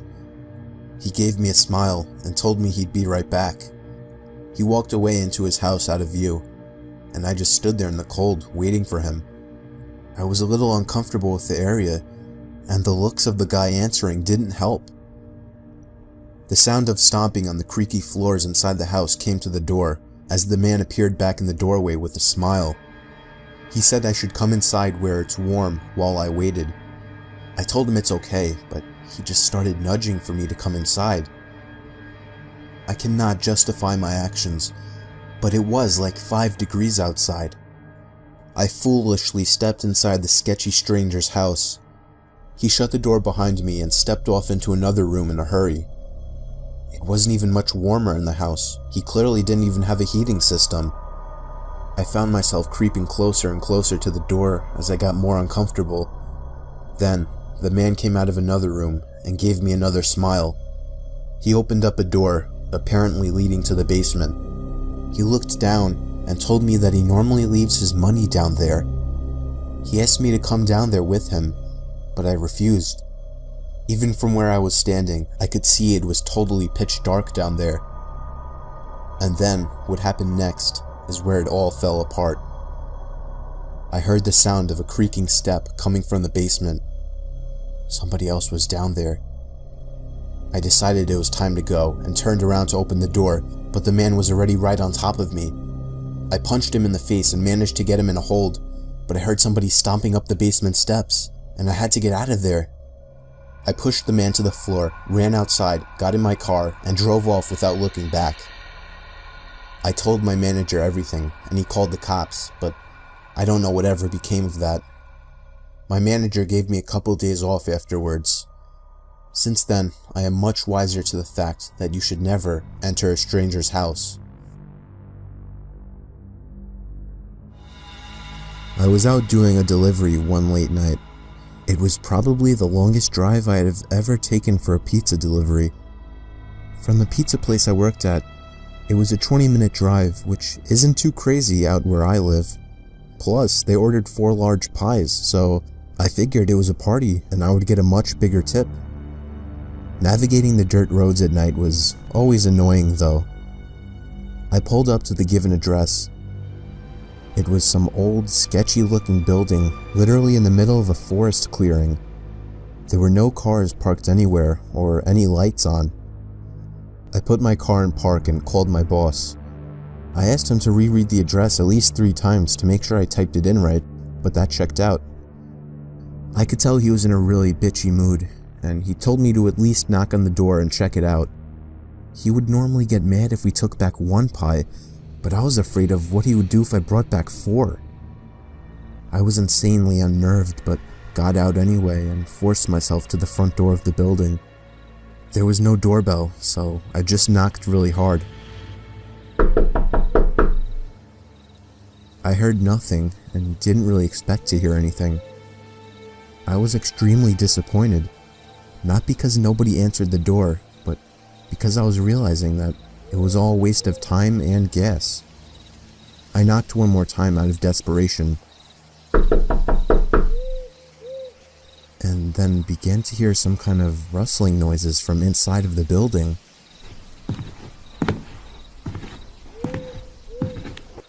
I knocked again and yelled that I was the pizza guy. There was silence now. I felt a bit more uncomfortable now than before. But before I could turn around, I noticed something at the window. There was someone looking through the window. I couldn't tell if it was a man or a woman. All I noticed were their eyes. Their eyes were open wider than I knew possible, staring intently at me. I was disturbed enough by this and dropped the pizzas and ran back to my car. The shitty thing wouldn't start until turning the key for the third time. I drove off the grass and back onto the dirt road, but I felt the car rocking about, shaking and bumping. Something wasn't right. I didn't make it far from the building before I started hearing a sharp scraping sound coming from outside. There was so much resistance that I couldn't even drive. The car came to a stop. I got out of the car to check what the hell was wrong. A chill ran up my spine as I began to feel like my heart was constantly skipping beats. My tires had been slashed and had completely fallen off the rim. Not just the front though. All 4 tires were slashed. I realized somebody did this when I was knocking on the door to that building. Instead of running, I got back in the car and locked the doors. I was so close to that building, I could practically see it from where I was, if it weren't for the trees blocking the view. I dialed 911 and explained everything to the operator. She told me the cops would be over as soon as possible and that I need to stay hidden. I asked her if it was advisable to stay in the car or run, and she told me it would be best to stay in the car with the door locked. She asked me to stay on the line with her until the cops arrived. My whole body was shaking. In all directions, there was nothing but dark, seemingly endless forest. I knew it would take forever for the cops to get there. I was not comfortable with sitting in that car so close to whoever did this. The next part, though, is what utterly destroyed me. It still shakes me to this day, and I hope nobody ever has to experience this kind of fear. As I was scanning all the windows, making sure nobody was outside, I looked in the rearview mirror, and there was the same person I saw at that window. Eyes open wider than ever. I could see now that it was a woman, and I could ever so slightly see a smile begin to spread across her face. I opened my door and full-on sprinted into the woods, not caring how much noise I made. I ran until I was out of breath, which didn't take long, and I hid behind a giant log on the ground. I tried to cover my loud breathing with my hand as I waited and waited for what felt like hours, until I finally heard sirens in the distance. I gathered up all the stamina I had left to run all the way back in the direction of the dirt road. Eventually, the glowing red and blue lights came into view, and I had never felt better in my life. They were parked in front of my car, investigating with flashlights. I came out yelling at them like a lunatic to help me. I fell to the floor and started to gag, almost throwing up from running so much. They picked me up and began to question me, to which I explained everything to the best of my ability. One of the 2 cars drove over to the building, and the 2 officers began to search the building. They came back with nothing except for a couple of spiky objects. These objects were exactly the same as the ones used to slash my tires. The cops guessed that it was some kind of sick, demented couple, being that I saw the woman, but unfortunately they were never found. and that still kills me to this day. I obviously quit my job right after that and started working at a local grocery store. I know that I'll never forget seeing that woman at the back of my car.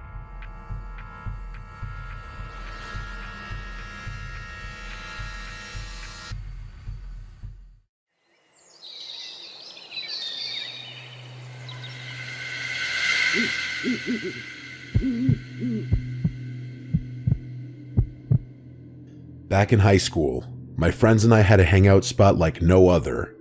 It was this baseball field behind the abandoned grade school. We always thought that we'd get there one day and there'd be a construction crew plowing the whole place down, but they never came. At least not when we were kids. We all thought it was because our town was just too damn poor to do it, which is probably true, but it's not like it's a good real estate location either. It was built right along the woods, far away from most of the town. It was essentially in the middle of nowhere, just like the rest of our town. The reason we enjoyed going there so much was because no one else did. People would occasionally break into the school and do a little graffiti here and there. Sometimes the cops would show up, but they never came to the baseball field. It was a safe haven for the friend group, and that was really important because a lot of my friends didn't exactly have the best home lives, especially one of them, Tim. His mom would always call the cops on him for whatever reason she could possibly conjure up that day. Yet when we were at the field, there was nothing they could do. We spent a lot of summer nights sitting along the rusted out bleachers, smoking and talking about God knows what to pass the time. I loved that place. We all did. Although, even before it happened, there was this one thing that always creeped me out about the place. There was an old lamplight right along the bleachers that somehow still worked. The town must have forgotten about that too. It was one of those lights that emitted an orange hue, and since it was the only light there, we'd be shrouded in it. It didn't really light up a whole lot either. Whenever I'd get too high, I'd look off into the surrounding woods that was masked in pure darkness. I'd think about how someone or something could easily see us and we'd have no idea. It'd really get on my nerves. But then eventually someone would tell a joke or get my attention and I'd forget about that thought. For a little bit at least. I wonder how many times they watched us.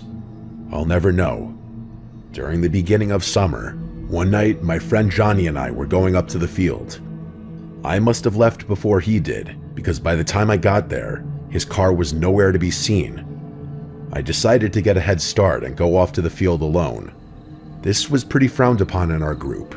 Even though we all liked to think we were tough, walking through a bit of woods alone at night wasn't in our repertoire.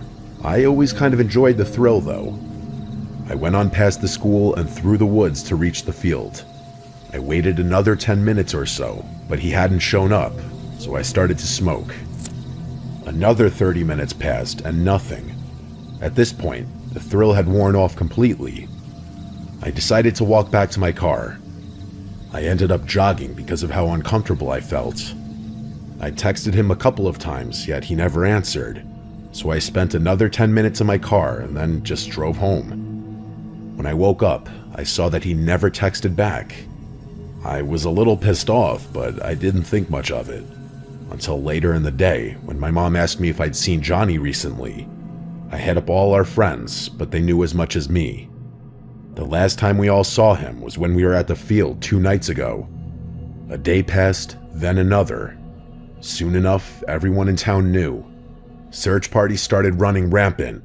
My friends and I even went on a few ourselves, but we never found him. No one did. To this day, the body was never recovered. At the time, I tried to make myself believe that he simply ran away. He was an adventurous kid. He'd talk about wanting to travel the world all the time. How this town made him feel claustrophobic. But deep down, I knew that he wouldn't leave like that. He would have at least left us a note. Probably on the bleachers where no one else would find it. After about a month, I went back to the field. This time, I went alone. I was so angry at the world that I didn't care if I got mauled by some sort of animals lingering in the woods. But just as I got to the end of the woods path, I noticed there were people on the bleachers. For a second, I thought it was just my friends, considering we had never seen anyone else there before. But they weren't. I never saw these people before in my life. 3 of them were on the bleachers, sitting completely motionless. They looked like statues, but they weren't the ones that creeped me out. There was another. He was dancing and skipping around. It made me uncomfortable at how happy he was, but it wasn't an ordinary type of happiness. At the time, I figured he must have been on Molly. Now I just think he's a damn psycho. Worst of all, he looked familiar. I couldn't pinpoint him though. It's like seeing an unfamiliar face in a dream. I knew that I had seen him before, but I just had no idea where. I couldn't handle it. It was just so damn strange. So I tried to get out of there as quietly and quickly as I could. Luckily, they didn't follow. At least, I don't think they did. When I got back to my car, my first thought was to hightail it out of there, but I didn't follow that instinct. Instead, I drove around the school lot. In the back corner of the parking lot, I saw a car. I knew the model. It was the same one Johnny drove, but as I spotted it, the lights turned on. I abruptly reversed and got the hell out of there. As summer went on, I couldn't get them out of my head. I told all of my friends about it, and they agreed it was weird, but they didn't think much of it. I even stopped going to the field because of them. On a late July day, I was feeling pretty nostalgic and sad thinking about Johnny. I decided to look at the yearbook to catch up on some memories. That's when I found him. One of the janitors was in the background of a sports picture. As soon as I turned the page, I knew it was him. Same face and hair. It was the dancing man. It had to be.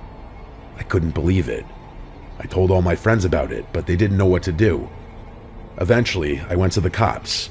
I'm pretty sure they thought I was crazy, but they still did do a background check on the guy. At least that's what they told me. They couldn't find a thing. Even his social security card didn't lead anywhere. I attempted to do some research myself, but I couldn't find a thing. The man was a damn ghost. Near the end of the summer, I went back to the field with a few of my friends. I couldn't get the feeling that I was being watched out of my head. Every time I looked into the abyss of the woods, I felt afraid. I longed for the feeling that I once had there, but I knew it wasn't coming back. This place was no longer a home to me. When I left that night, I never came back. Near the end of the summer, I was at a Dunkin' Donuts. It was early in the morning, so I was pretty groggy, until I saw him. The dancing man, the janitor. It looked exactly like him. At first, I thought my mind was just playing tricks on me, but the longer I looked, the more convinced I became. Then he saw me and smiled. He hurried out of the store and I followed him, but one of his buddies was parked curbside at the exit. He rushed in there and sped away before I could get to him, but what I saw horrified me more than anything else. The license plate of the car they were driving was the same as Johnny's. I knew it because he had a unique plate, 4PAC207. It was the same car I had seen a month before. Then it clicked. That was Johnny's car. They got a paint job, so I didn't notice back then, but I should have. I still beat myself up because of it. I never saw him again, or the car. Nowadays, it's all just a memory, one that I wish I could forget. Rest in peace, Johnny.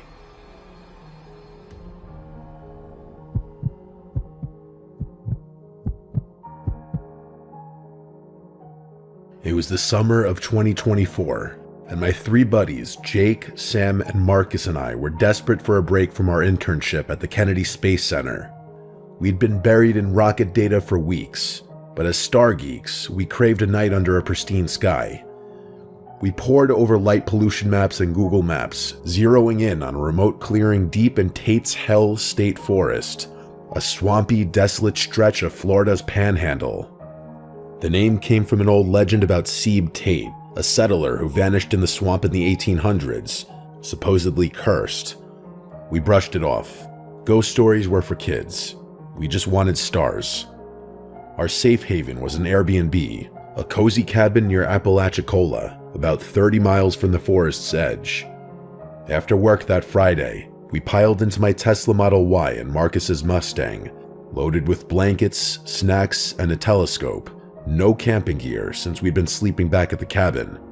The 7-hour drive from the Space Center was grueling, and we hit the Airbnb late, dropping our bags and grabbing a quick snack before heading back out again. The final stretch into Tate's Hell was brutal. Narrow dirt trails twisting through dense pines and murky wetlands, and the air thick with cicadas and the occasional splash of something in the water.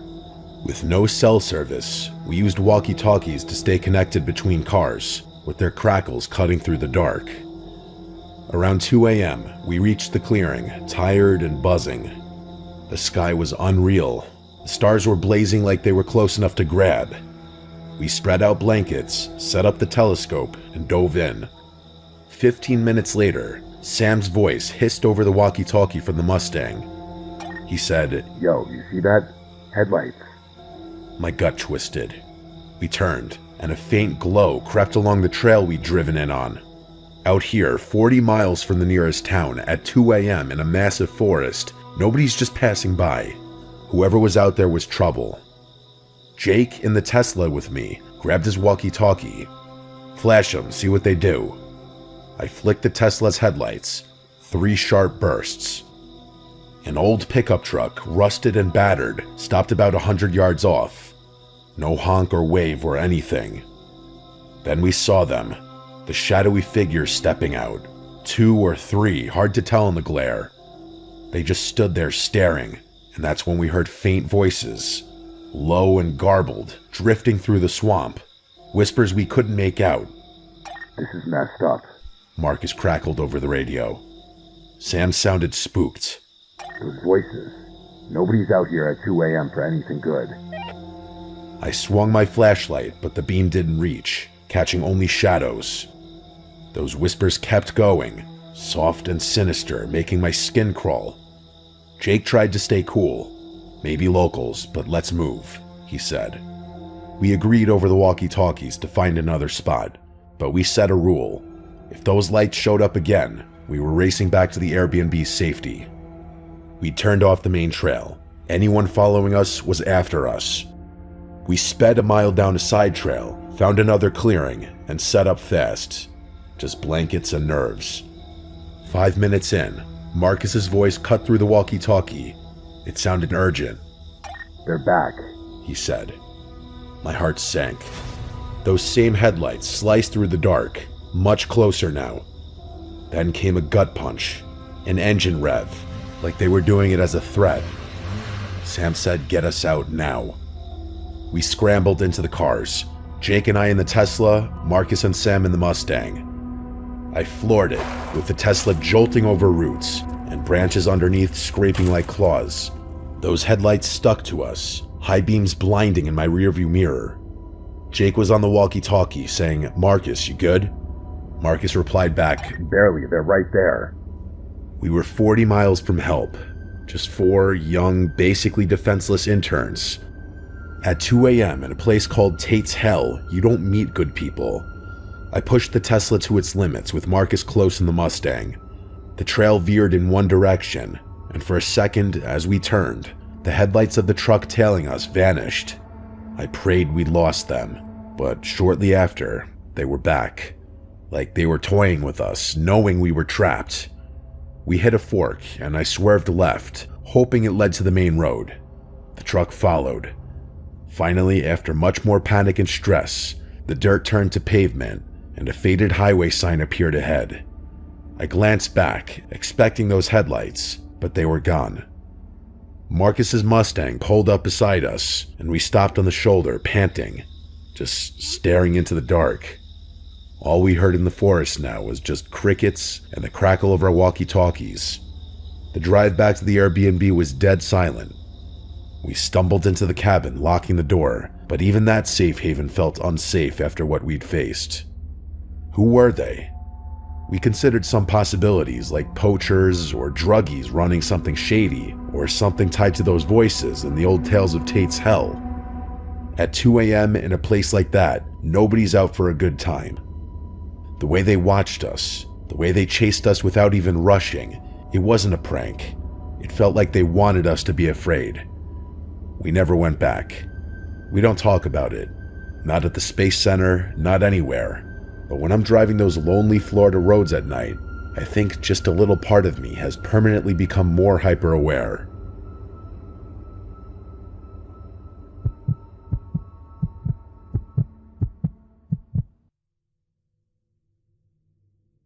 In December 2023, I took a 3-week-long vacation to Japan.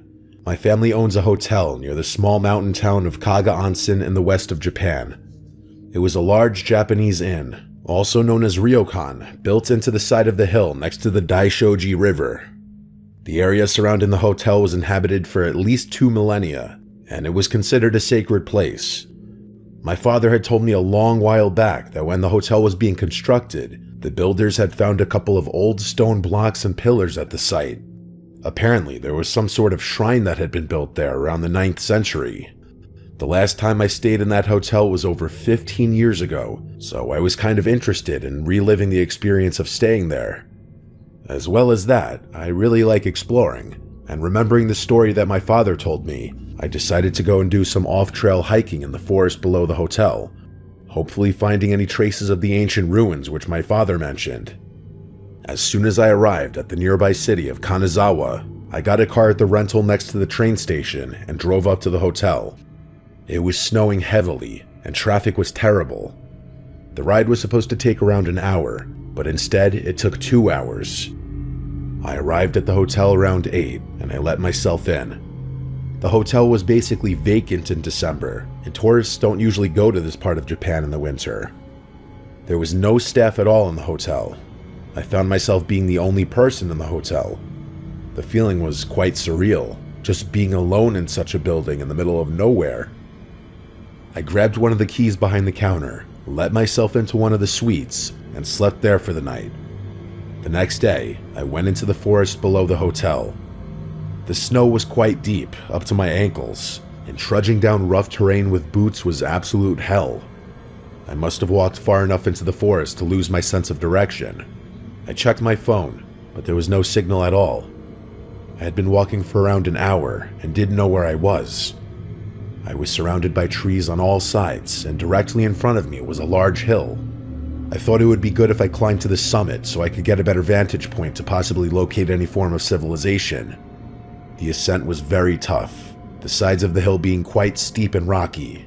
However, off to the left, I noticed what looked like the remnants of a path. I slowly traversed my way towards the path.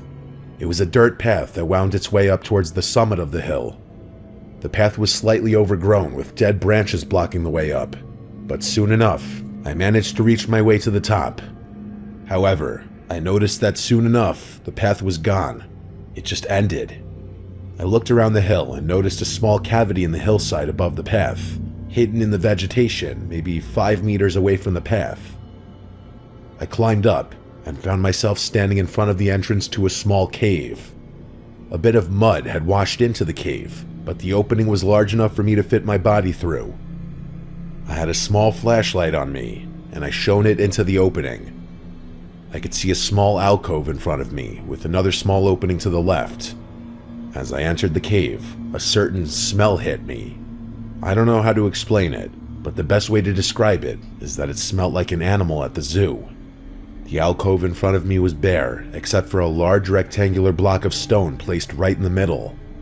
As I walked deeper into the cave, I found myself in a large stone chamber. There were 2 other side tunnels that ran from this chamber, but I didn't explore them. There was yet another rectangular stone block, but this time it was on the far side of the chamber and looked to be hollow. I got up close to the block, and to my utter shock, there looked to be human bones inside the block. Surrounding the bones was a long piece of steel and a bunch of old bronze coins, the ones with a square hole in the center. I just stood there in a mix of utter shock and disbelief. I reached down and picked up one of the coins. I don't know why I did it, just instinct, I guess. The coin was old and corroded, but some characteristics were visible on it. Before I could examine it closely, I heard a loud crash come from deep within one of the side tunnels. I quickly pointed my flashlight towards the origin of the sound. The animalistic scent got stronger, making the air feel toxic. I, for some reason, grabbed the long piece of steel resting amongst the bones and held it in front of me with one hand as a weapon. The light of my flashlight made it easier for me to see that the long piece of steel looked to be the remnants of a long blade. I started backing away towards the entrance. The smell was different this time. I could smell smoke under that overwhelming stench. I could hear a rhythmic thumping originating from deep within the tunnel. It sounded like someone banging on a drum. That's the point where I lost it. I ran out of the cave, back out towards the opening. As I ran out, I swear that I felt the entire cave vibrate and shake. I jumped out of the entrance onto the slope below and tumbled onto the snowy ground. I had dropped the blade on the snowy ground, but I didn't care to pick it up. I kept on running and running down the slope, crashing through dead twigs and branches. I ran and ran until I heard the sound of a car driving past in the distance. I soon found myself on the side of the road. I let out a sigh of relief as I collapsed by the side of the road. I managed to flag down a passing car. The driver was first reluctant to let me in, but after seeing how distressed I was, he did. Through some conversation with the driver, I found out that I was quite far from the hotel, around 4 miles. Soon enough, I arrived back at the hotel. I went back to my room, packed up everything, and got in my car. I didn't feel safe being the only person in the hotel. I drove back to Kanazawa, where I stayed for the night. This story has a follow-up though. When the hotel was up and running in February, I got a text from my father. He told me that someone had broken into the hotel through one of the first-floor windows. Surprisingly, nothing was damaged or stolen, except for the front door of my room, which was smashed wide open with some sort of blunt metal objects. I don't know if this is connected to my experience, but I am definitely not going to be staying at that hotel, ever.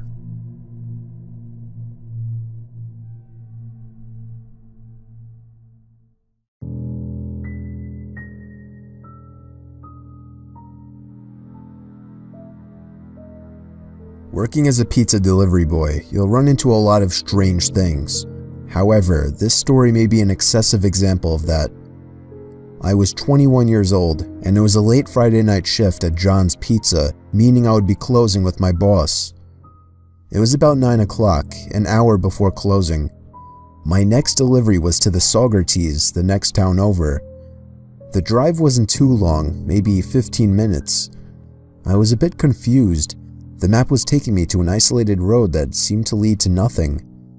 I drove down it anyway, and shortly realized it led to a house by the water. It seemed every light in the house was on. Upon getting closer, I could hear music blasting from inside the house even with my windows shut. Strangely, there were only 2 cars parked in front of the house, at least from what I could tell. It was a pretty wide open property. The front of the house faced the water, so the road, or driveway I suppose, curved around to the front by the water. As I walked up to the front door, I took more notice to the fact that the house was like brand new. I then rang the bell a few times since the music was so loud. I was caught completely off guard when 2 women opened the door, one blonde and one brunette, barely clothed. They had huge, flirty grins on their faces. The blonde woman grabbed the pizza while the brunette handed me a 20. I was about to ask where everyone was, but the brunette called me cute and asked me for my number. I thought I was about to get extremely lucky.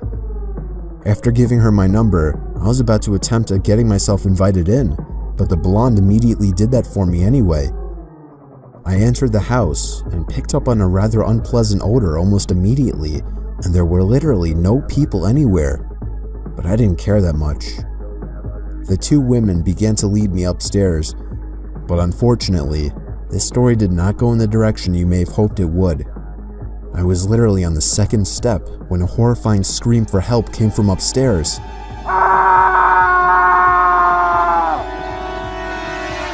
I looked up there and then at the 2 women. They were looking at each other. The blonde one very clearly mouthed the word shit to the brunette. I didn't even really piece everything together at that moment, but I still just kind of instinctively knew to run. I must have looked back like 20 times before I was able to turn around the car and drive back down the long driveway. Looking back through the mirror, I shit you not, at each and every one of the windows in the house, there were heads peering out to me as I drove away. Of course, I called the police on my way back to work and told them to check the place out.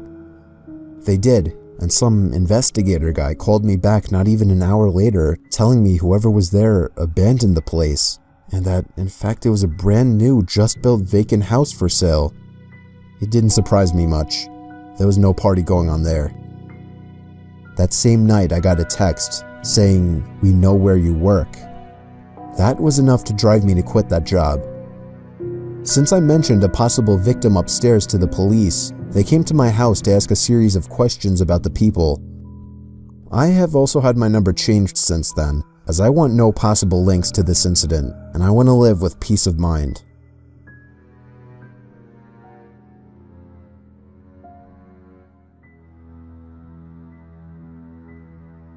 So it was my last delivery of the night at Domino's Pizza to a house that was about 10 minutes away from the shop. There was a note on the door, which I read after ringing the bell. It said, "To Pizza Guy, please let yourself in and leave the pizza in the upstairs bedroom. Money will be on the bed." Immediately, red flags were springing up in my head all over. I actually called my boss and told him I didn't feel safe going in there, and he actually told me it would be best to just go inside. I tried to use my charm, as people say I have, to persuade my boss, but he was hell-bent on me not bringing back that pizza.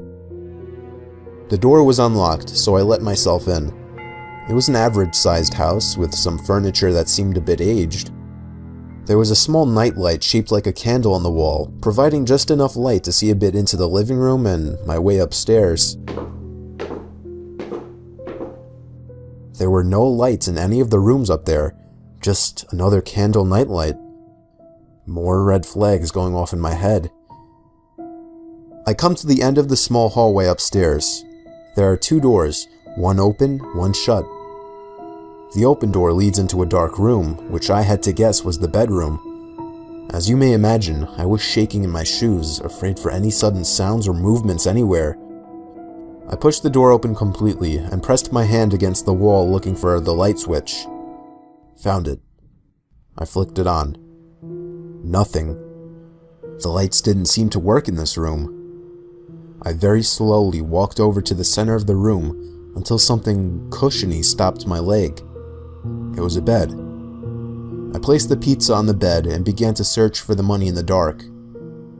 Just then, I heard the faintest, quietest thing come from outside of the room. I lifted my head and then resumed searching even faster. I was hoping to God it was just some kind of old person living here and they were too sick or nervous or whatever to meet someone. I found the money. It felt like 2 bills. I hoped they were 10s. I put them in my pocket and left the room.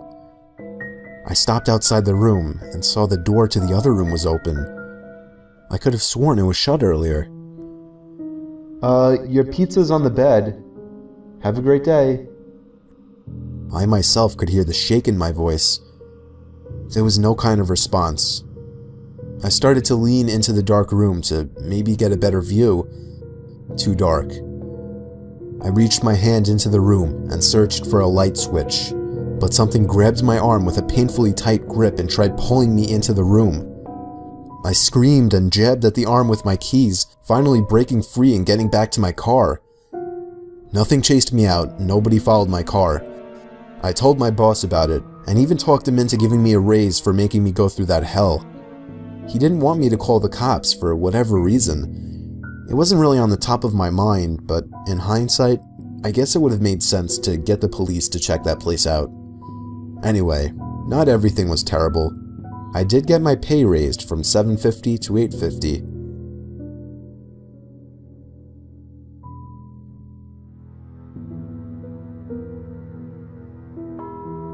I was never the delivery boy when I worked at Gino's Pizzeria, but when the new kid called out sick on like his second day, I had to take over for the night. It was a slow Tuesday night for deliveries, so it wasn't too bad. I had a manual 1998 Ford Mustang, a gas guzzler, so I in no way wanted to beat that car around town delivering pizzas. I made 3 normal deliveries within 3 hours. The place closes at 9 on weekdays, so I estimated 1 or maybe 2 more deliveries for the night. I picked up the phone to a customer who sounded like the definition of a meth head or something. She had a raspy voice, she stuttered, she forgot what she was saying, she had long pauses. Literally, there was like a 10-second gap between her saying, "Can I just get and regular pizza?" It was a huge production just getting the address from her. Sounded like she was asking someone in the background what the address was. Well, I was just so excited to meet these people. After she gave me the address, she hung up without me even telling her the price or how long. I told my chef, whose name was actually Mario, I know, a bit cliche, 1 regular pie. 10 minutes later, I was on my way. We live in the middle of absolute nowhere, so each delivery was a longer trip with a bigger tip. It took probably 10 minutes for me to get to the location. There was a long and dark gravel road through the woods and occasional trailer homes I had to drive through until I finally reached their home. It was a trailer home. The lights were off inside, but I could see the orange glow of a fire coming from out back, and I could hear a woman yelling at someone. When I shut the passenger side door after grabbing the pizza, I noticed the curtains to one of the windows move. Somebody was just watching me. I didn't know if I should knock on their door or go around back. It sounded like there was more than one person back there, so I decided to just go around back. I greeted them, and they spun around faster than a bullet. They were disgusting. They looked like typical trailer trash meth heads. The woman looked at, I'm guessing her husband, and asked what he's doing here. He then scolded her, saying she was the one who gave the address. They seemed to be standing close together to hide something behind them, and quite frankly, I didn't want to see what it was. I asked them if I should go around front, and then they whispered something to each other. The woman pointed at me and told me to wait there. She would go get the money. She went inside, and for the next 2 minutes, I awkwardly stood there trying not to stare at the scary-looking guy, who I knew was staring at me the whole time. Finally, the woman emerged from the house and went back next to the man. She handed the man some money and asked him to count it. She whispered something after that. I was getting very nervous now. I felt as if they were going to try and rob me or something. I wasn't stupid. The man started counting the money very slow. I mean, really slow, like 5, 10. I kept my eyes on the woman. She was looking into the woods behind me. And then she nodded her head, staring off behind me, and saw some huge guy approaching me with an axe in his hand. I flung the pizza box at him to try and slow him down, and somehow it worked. Or maybe he just didn't chase me. I got home safely. I didn't even go back to work that night. When Mario the chef texted me, I told him what happened, and all he said was, "Holy shit." That was it. I'm happy that was the only night I had to deliver. So if you live in the suburbs or city, sure, be a pizza boy. But if you live in the middle of nowhere, maybe try the supermarket instead.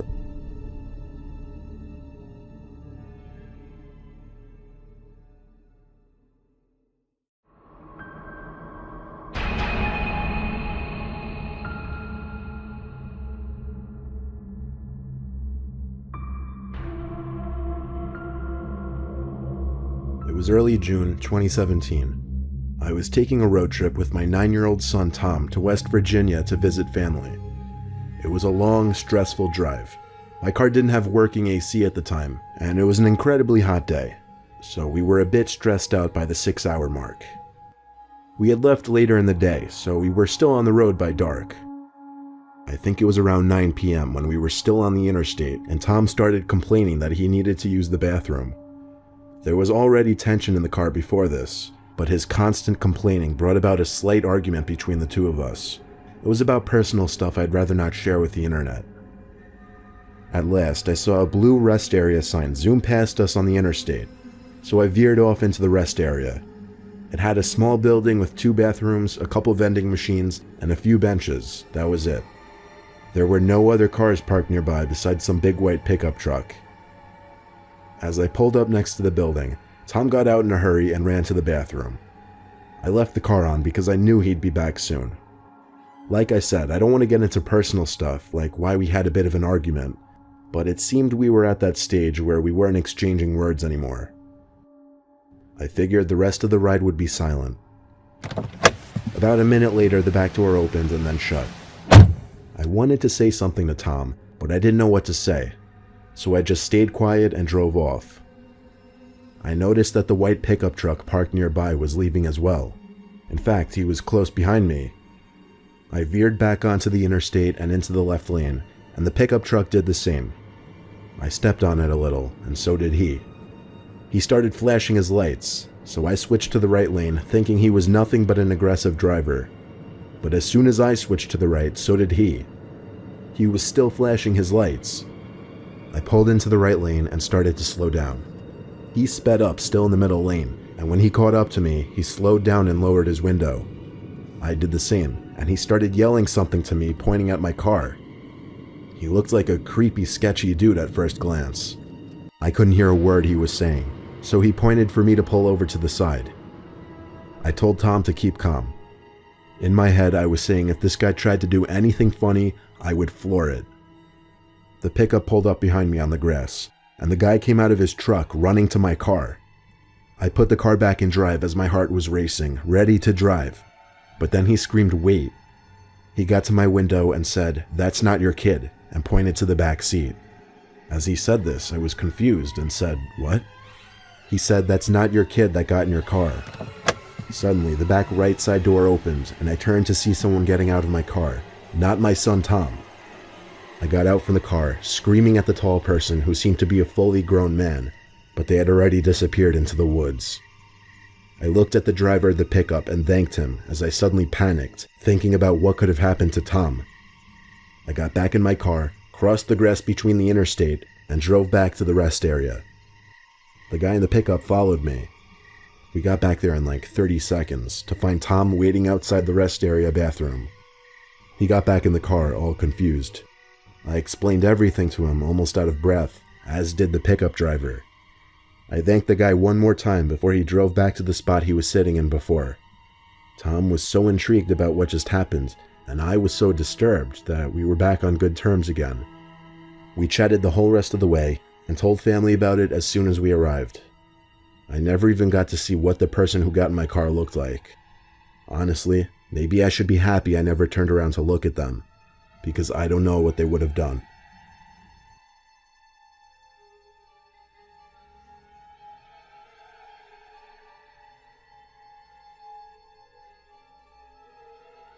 My girlfriend and I took a road trip to California recently. The way there was completely normal. We left home early in the morning and got to the hotel by nightfall. On our way back home, however, we left midday and a majority of our ride was in the dark. The drive was about 10 hours each way, not including stops for food.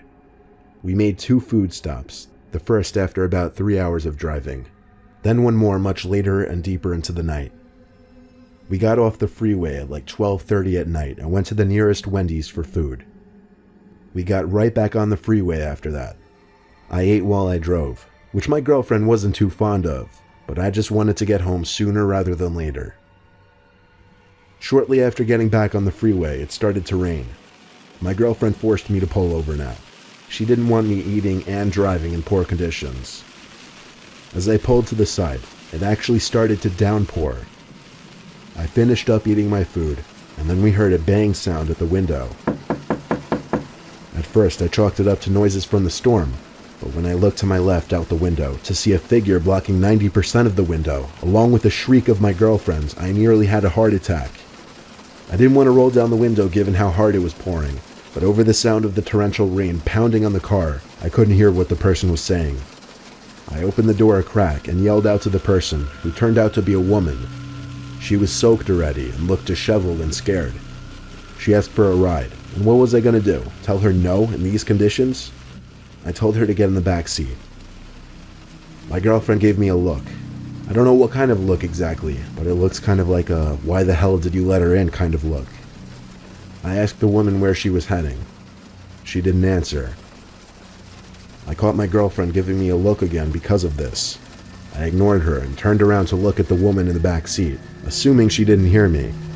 But as creepy as it was, she was actually looking right at me with a cold, unfriendly face. I'd say it was a neutral, blank face, but something about it was just off-putting. I repeated my question, and she just shrugged her shoulders and laughed. I looked at my girlfriend, who was once again looking at me. I said out loud that I'd be dropping the woman off at the next town we crossed. I guess I was announcing that to both my girlfriends and the woman. As we got back onto the barren highway, there was a sudden ear-piercing screaming sound coming from right behind me. and the woman sitting behind me suddenly wrapped her arms around my throat. I slammed on the brakes as I was struggling to breathe, almost sliding into the divider. My girlfriend, quote, slashed at the woman's face with her long nails. The screaming turned from a deranged, angry kind of screaming to screams of pain and agony. I got out of the car as she had her hands pressed up against her face in agony.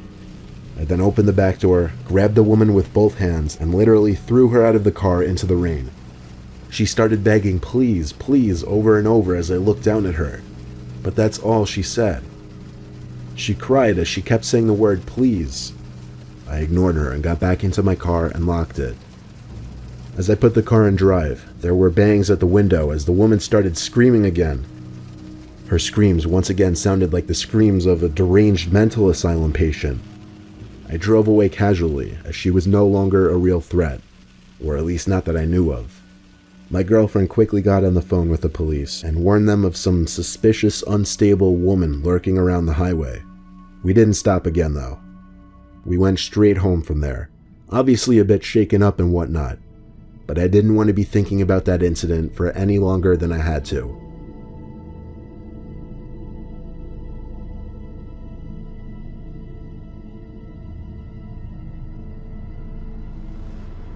It was 2010. I was driving my Ford F-150 from my home in Pennsylvania to Georgia. I had family in the countryside of Georgia who I'd be spending the week with. It was going to be a drive of around 14 hours, and I planned on doing it all in one day. I got on the road at 10 a.m. I stopped once for lunch at some deli, and then 4 hours later I stopped at a rest area to eat the turkey sandwiches I packed in the cooler. After that, I didn't intend on making any other stops, besides for gas one more time, of course. At about 11:30 p.m., I had just filled up the tank one more time, and now I had an ETA of about 12:30. I was admittedly getting very tired now. I didn't think to get coffee at the gas station for some reason. The route the GPS was taking me down from the gas station seemed a little odd. I wasn't on the highway anymore. It was just taking me down some country-ass side roads. My truck is high up, so I got a good view of everything, and I also had a light bar installed, which really helped in lighting up these pitch-black roads. I was so tired, and I knew I shouldn't have been driving anymore, but I was so close to my cousin's house that I had to keep going. I came to a stop sign and made a left turn off some quiet road onto an even quieter road.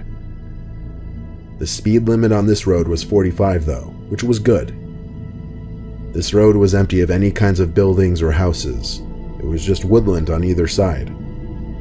I was going like 55 to 60 miles per hour, blazing down this road since it really seemed like no other cars would be on this type of road at this hour. Then suddenly I saw like 4 shiny objects coming up fast in the road ahead of me. I slammed on the brakes, and as I got closer, I figured out what they were. They were traffic drums, like those big cylinder traffic cones. My truck managed to come to a halt before I rammed into the drums. I got out of my truck with my baseball bat, confused as hell. I went over to the traffic drums and realized there was something else behind the traffic drums. It was a spike trap, like the kind police use. I didn't know what to think. Was there some kind of police activity going on? Or did somebody set this up as a trap? I cautiously looked all around me as I inched back to my truck. Then I heard someone scream help. It came from the woods on the left side of the road. There was no way I was about to go into those woods. The most I was willing to do was call out, "What's wrong?" No answer. I walked to the edge of the road and looked into the forest. The only reason I could see anything was because of the lights from my truck. In the corner of my eye, I spotted him. Without looking directly at him, I saw someone crouched down behind a couple bushes. I didn't run. I just casually walked back to my car. When I got in and shut the door, I looked to my left to see 2 silhouettes by the edge of the woods on the side of the road, walking towards my truck. I drove the truck to the right side of the road onto the dirt and past the spike trap. I don't think they anticipated me actually going around, but when I looked in the rearview mirror, I saw at least 3 silhouettes standing by the traffic drums, lit up only briefly by the taillights of my truck. A few seconds later, they were gone out of my vision and out of my life forever. This was not something I would have ever expected to happen to me. Nevertheless, I'm glad I made it out alive.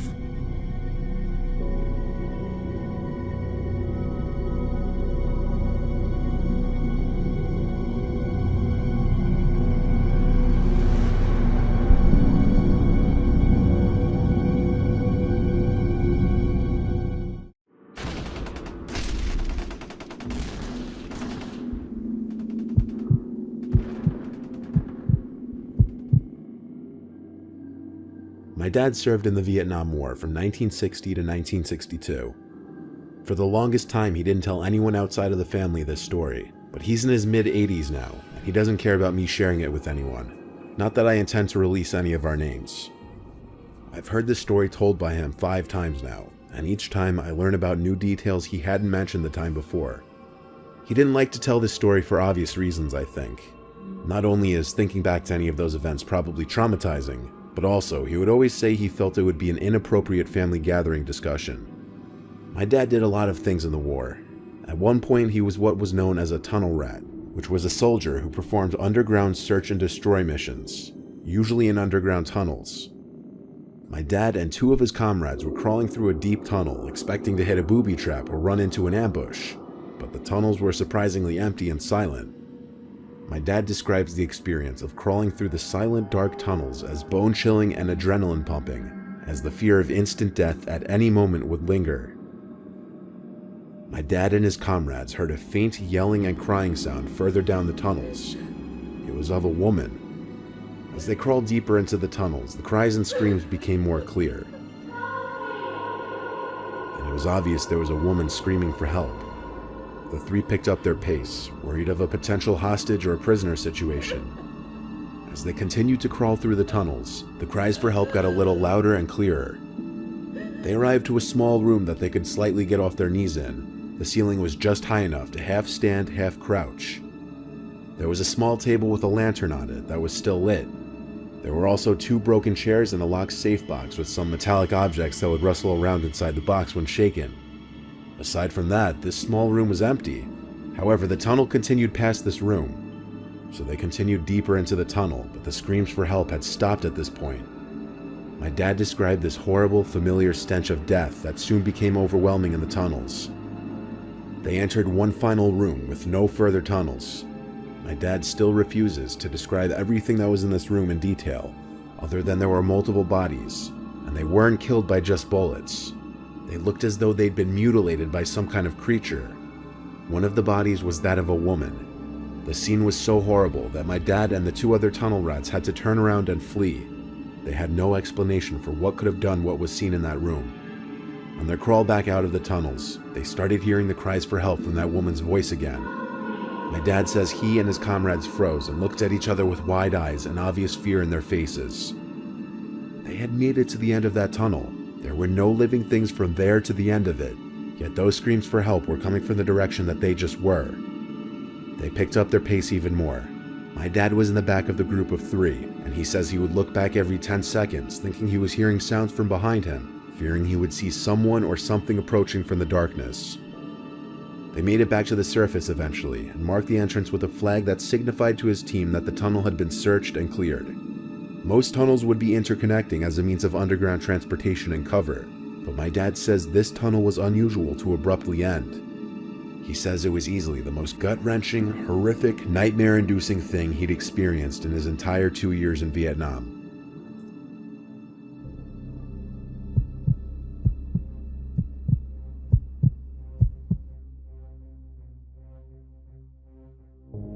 My basic training for the Air Force was at Lackland Air Force Base in San Antonio, Texas. After that, I was sent to Shepherd Air Force Base for technical school, and after my graduation, I received orders to McGuire Air Force Base in New Jersey. There, my job was aerospace mechanic at first. I started on the night duty, unfortunately, so my sleep schedule was basically non-existent. My duties basically were lugging plane parts like anti-ice valves, igniters, ignition exciters, sensors, and more from the warehouse to the flight line. It was for the most part boring, repetitive work, especially at night. A lot of sitting around and playing games on my phone, but nobody heard that from me. It had to be like 4 a.m. at this point. I was waiting for the other guy to come drop off some parts to the flight line. He'll be referred to as Mark for the purpose of this story. I was waiting by the back cargo area of the plane we were working on at the time, sitting on a box scrolling through my phone. Mark was taking an incredibly long time with his delivery, so I shot him a few texts. When they went unresponded to, I tried calling him a few times. The calls rang 4 times, then went to voicemail. I figured he was either screening his calls, lost his phone, or was just very busy at the moment. I waited and waited, and he never showed up. Eventually I got a call from Mark's number, so I picked up, but it wasn't Mark's voice on the other end. It was some random guy. He sounded like a grown man in his 40s.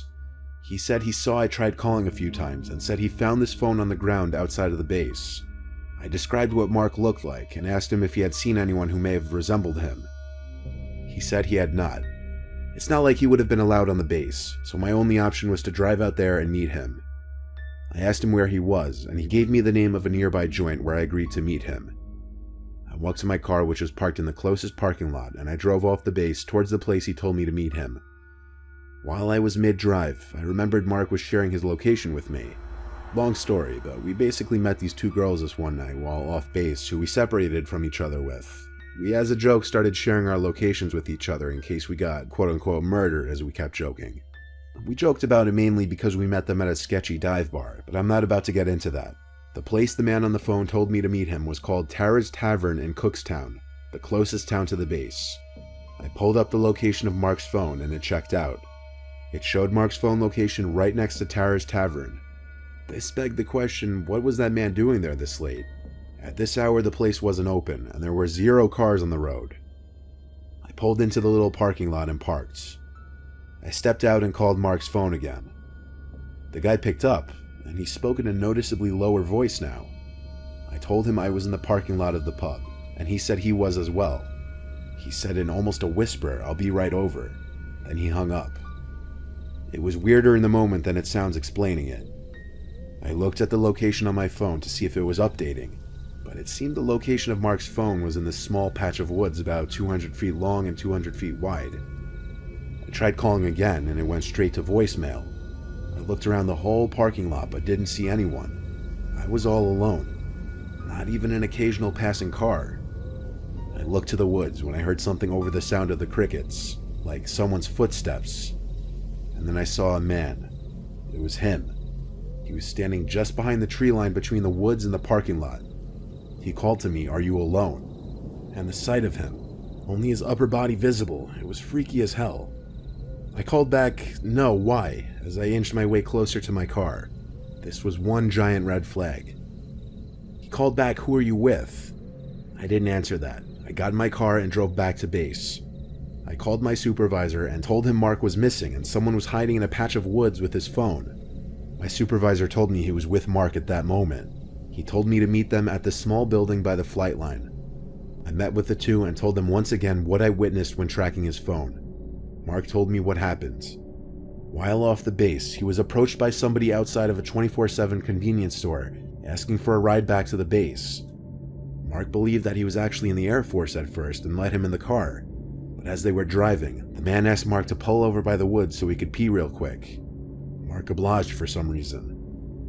As Mark was pulled to the side of the road by the same small patch of woods by Tara's Tavern, he wasn't paying attention for a minute, and his door was opened by the man. Without a second to even react, the man was grabbing Mark's arms and squeezing them as he tried to pull him out of the car. Mark said he kicked at the man's groin area until he let go. He dropped his phone and it fell out of the car during the struggle, but as he was free, he drove the car away with the door still open at first. And next thing that happened was he went back to the base to talk with our supervisor. We of course called the police and all went to Tara's Tavern to check if the man was still there. The location of Mark's phone was no longer popping up on the map. It's possible the man destroyed the phone. All we did was file a police report. Some people out there are actually crazy and dangerous. Who knows what he would have done to either of us if he had gotten us in the woods.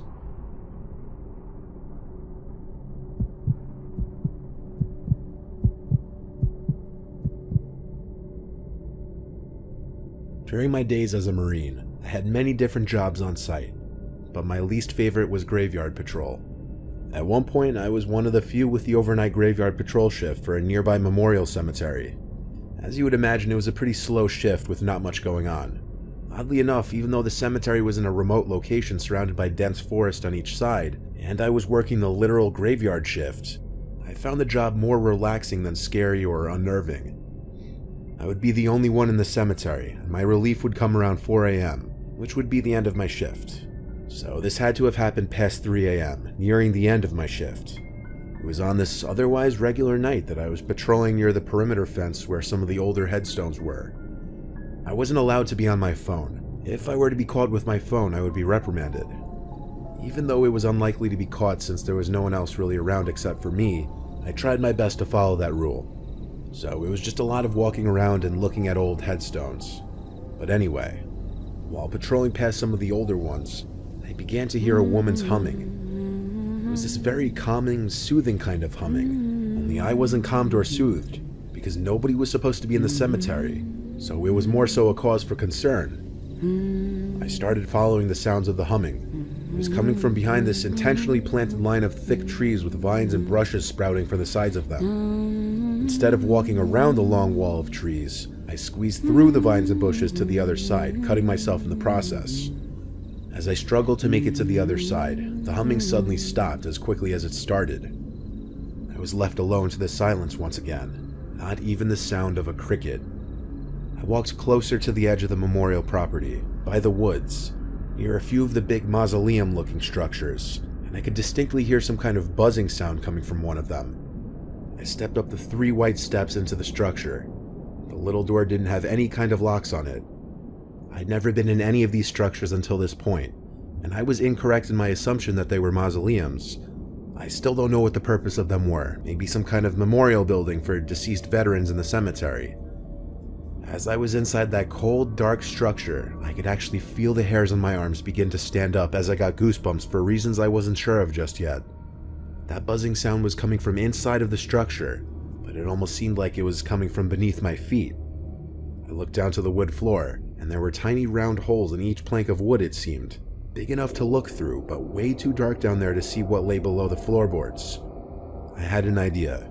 I positioned my phone on the floorboard just right so that the flashlight would shoot light into the hole in the wood, and I would look through one of the other holes. I lay basically flat on the floor with my head pressed up to the wood, one eye closed. I expected to see nothing at all, but I saw what appeared to be the top of a woman's head, and as if she knew I started looking immediately, she looked up at me through the hole. I only saw her face for maybe half a second before I fell backwards and let out a blood-curdling scream. I sprinted back to the parking lot and called the guy who was supposed to relieve me soon, and I told him to meet me now. When he showed up, I tried to convince him that I was telling the truth about what I'd seen in that little building. He entertained me by coming with me to it, and I repeated what I did earlier with my phone flashlight. He looked through multiple holes but saw nothing. I had to check for myself, and he was right. It was just some small, empty-looking space underneath the structure. I spent the rest of the shift with him. I left at 4 on the dot. I know he didn't believe me. I wouldn't have believed me either. I'm sure it's a possibility that it was a hallucination as a result of my lack of sleep. But I also believe it's a possibility that I witnessed a spirit or something completely supernatural. I'd heard so many older Marines and veterans tell of supernatural experiences they had while serving. I don't know who the woman that I saw could have been if it truly wasn't my imagination, but it chills me to the bone to imagine it having been one of the women buried in the cemetery.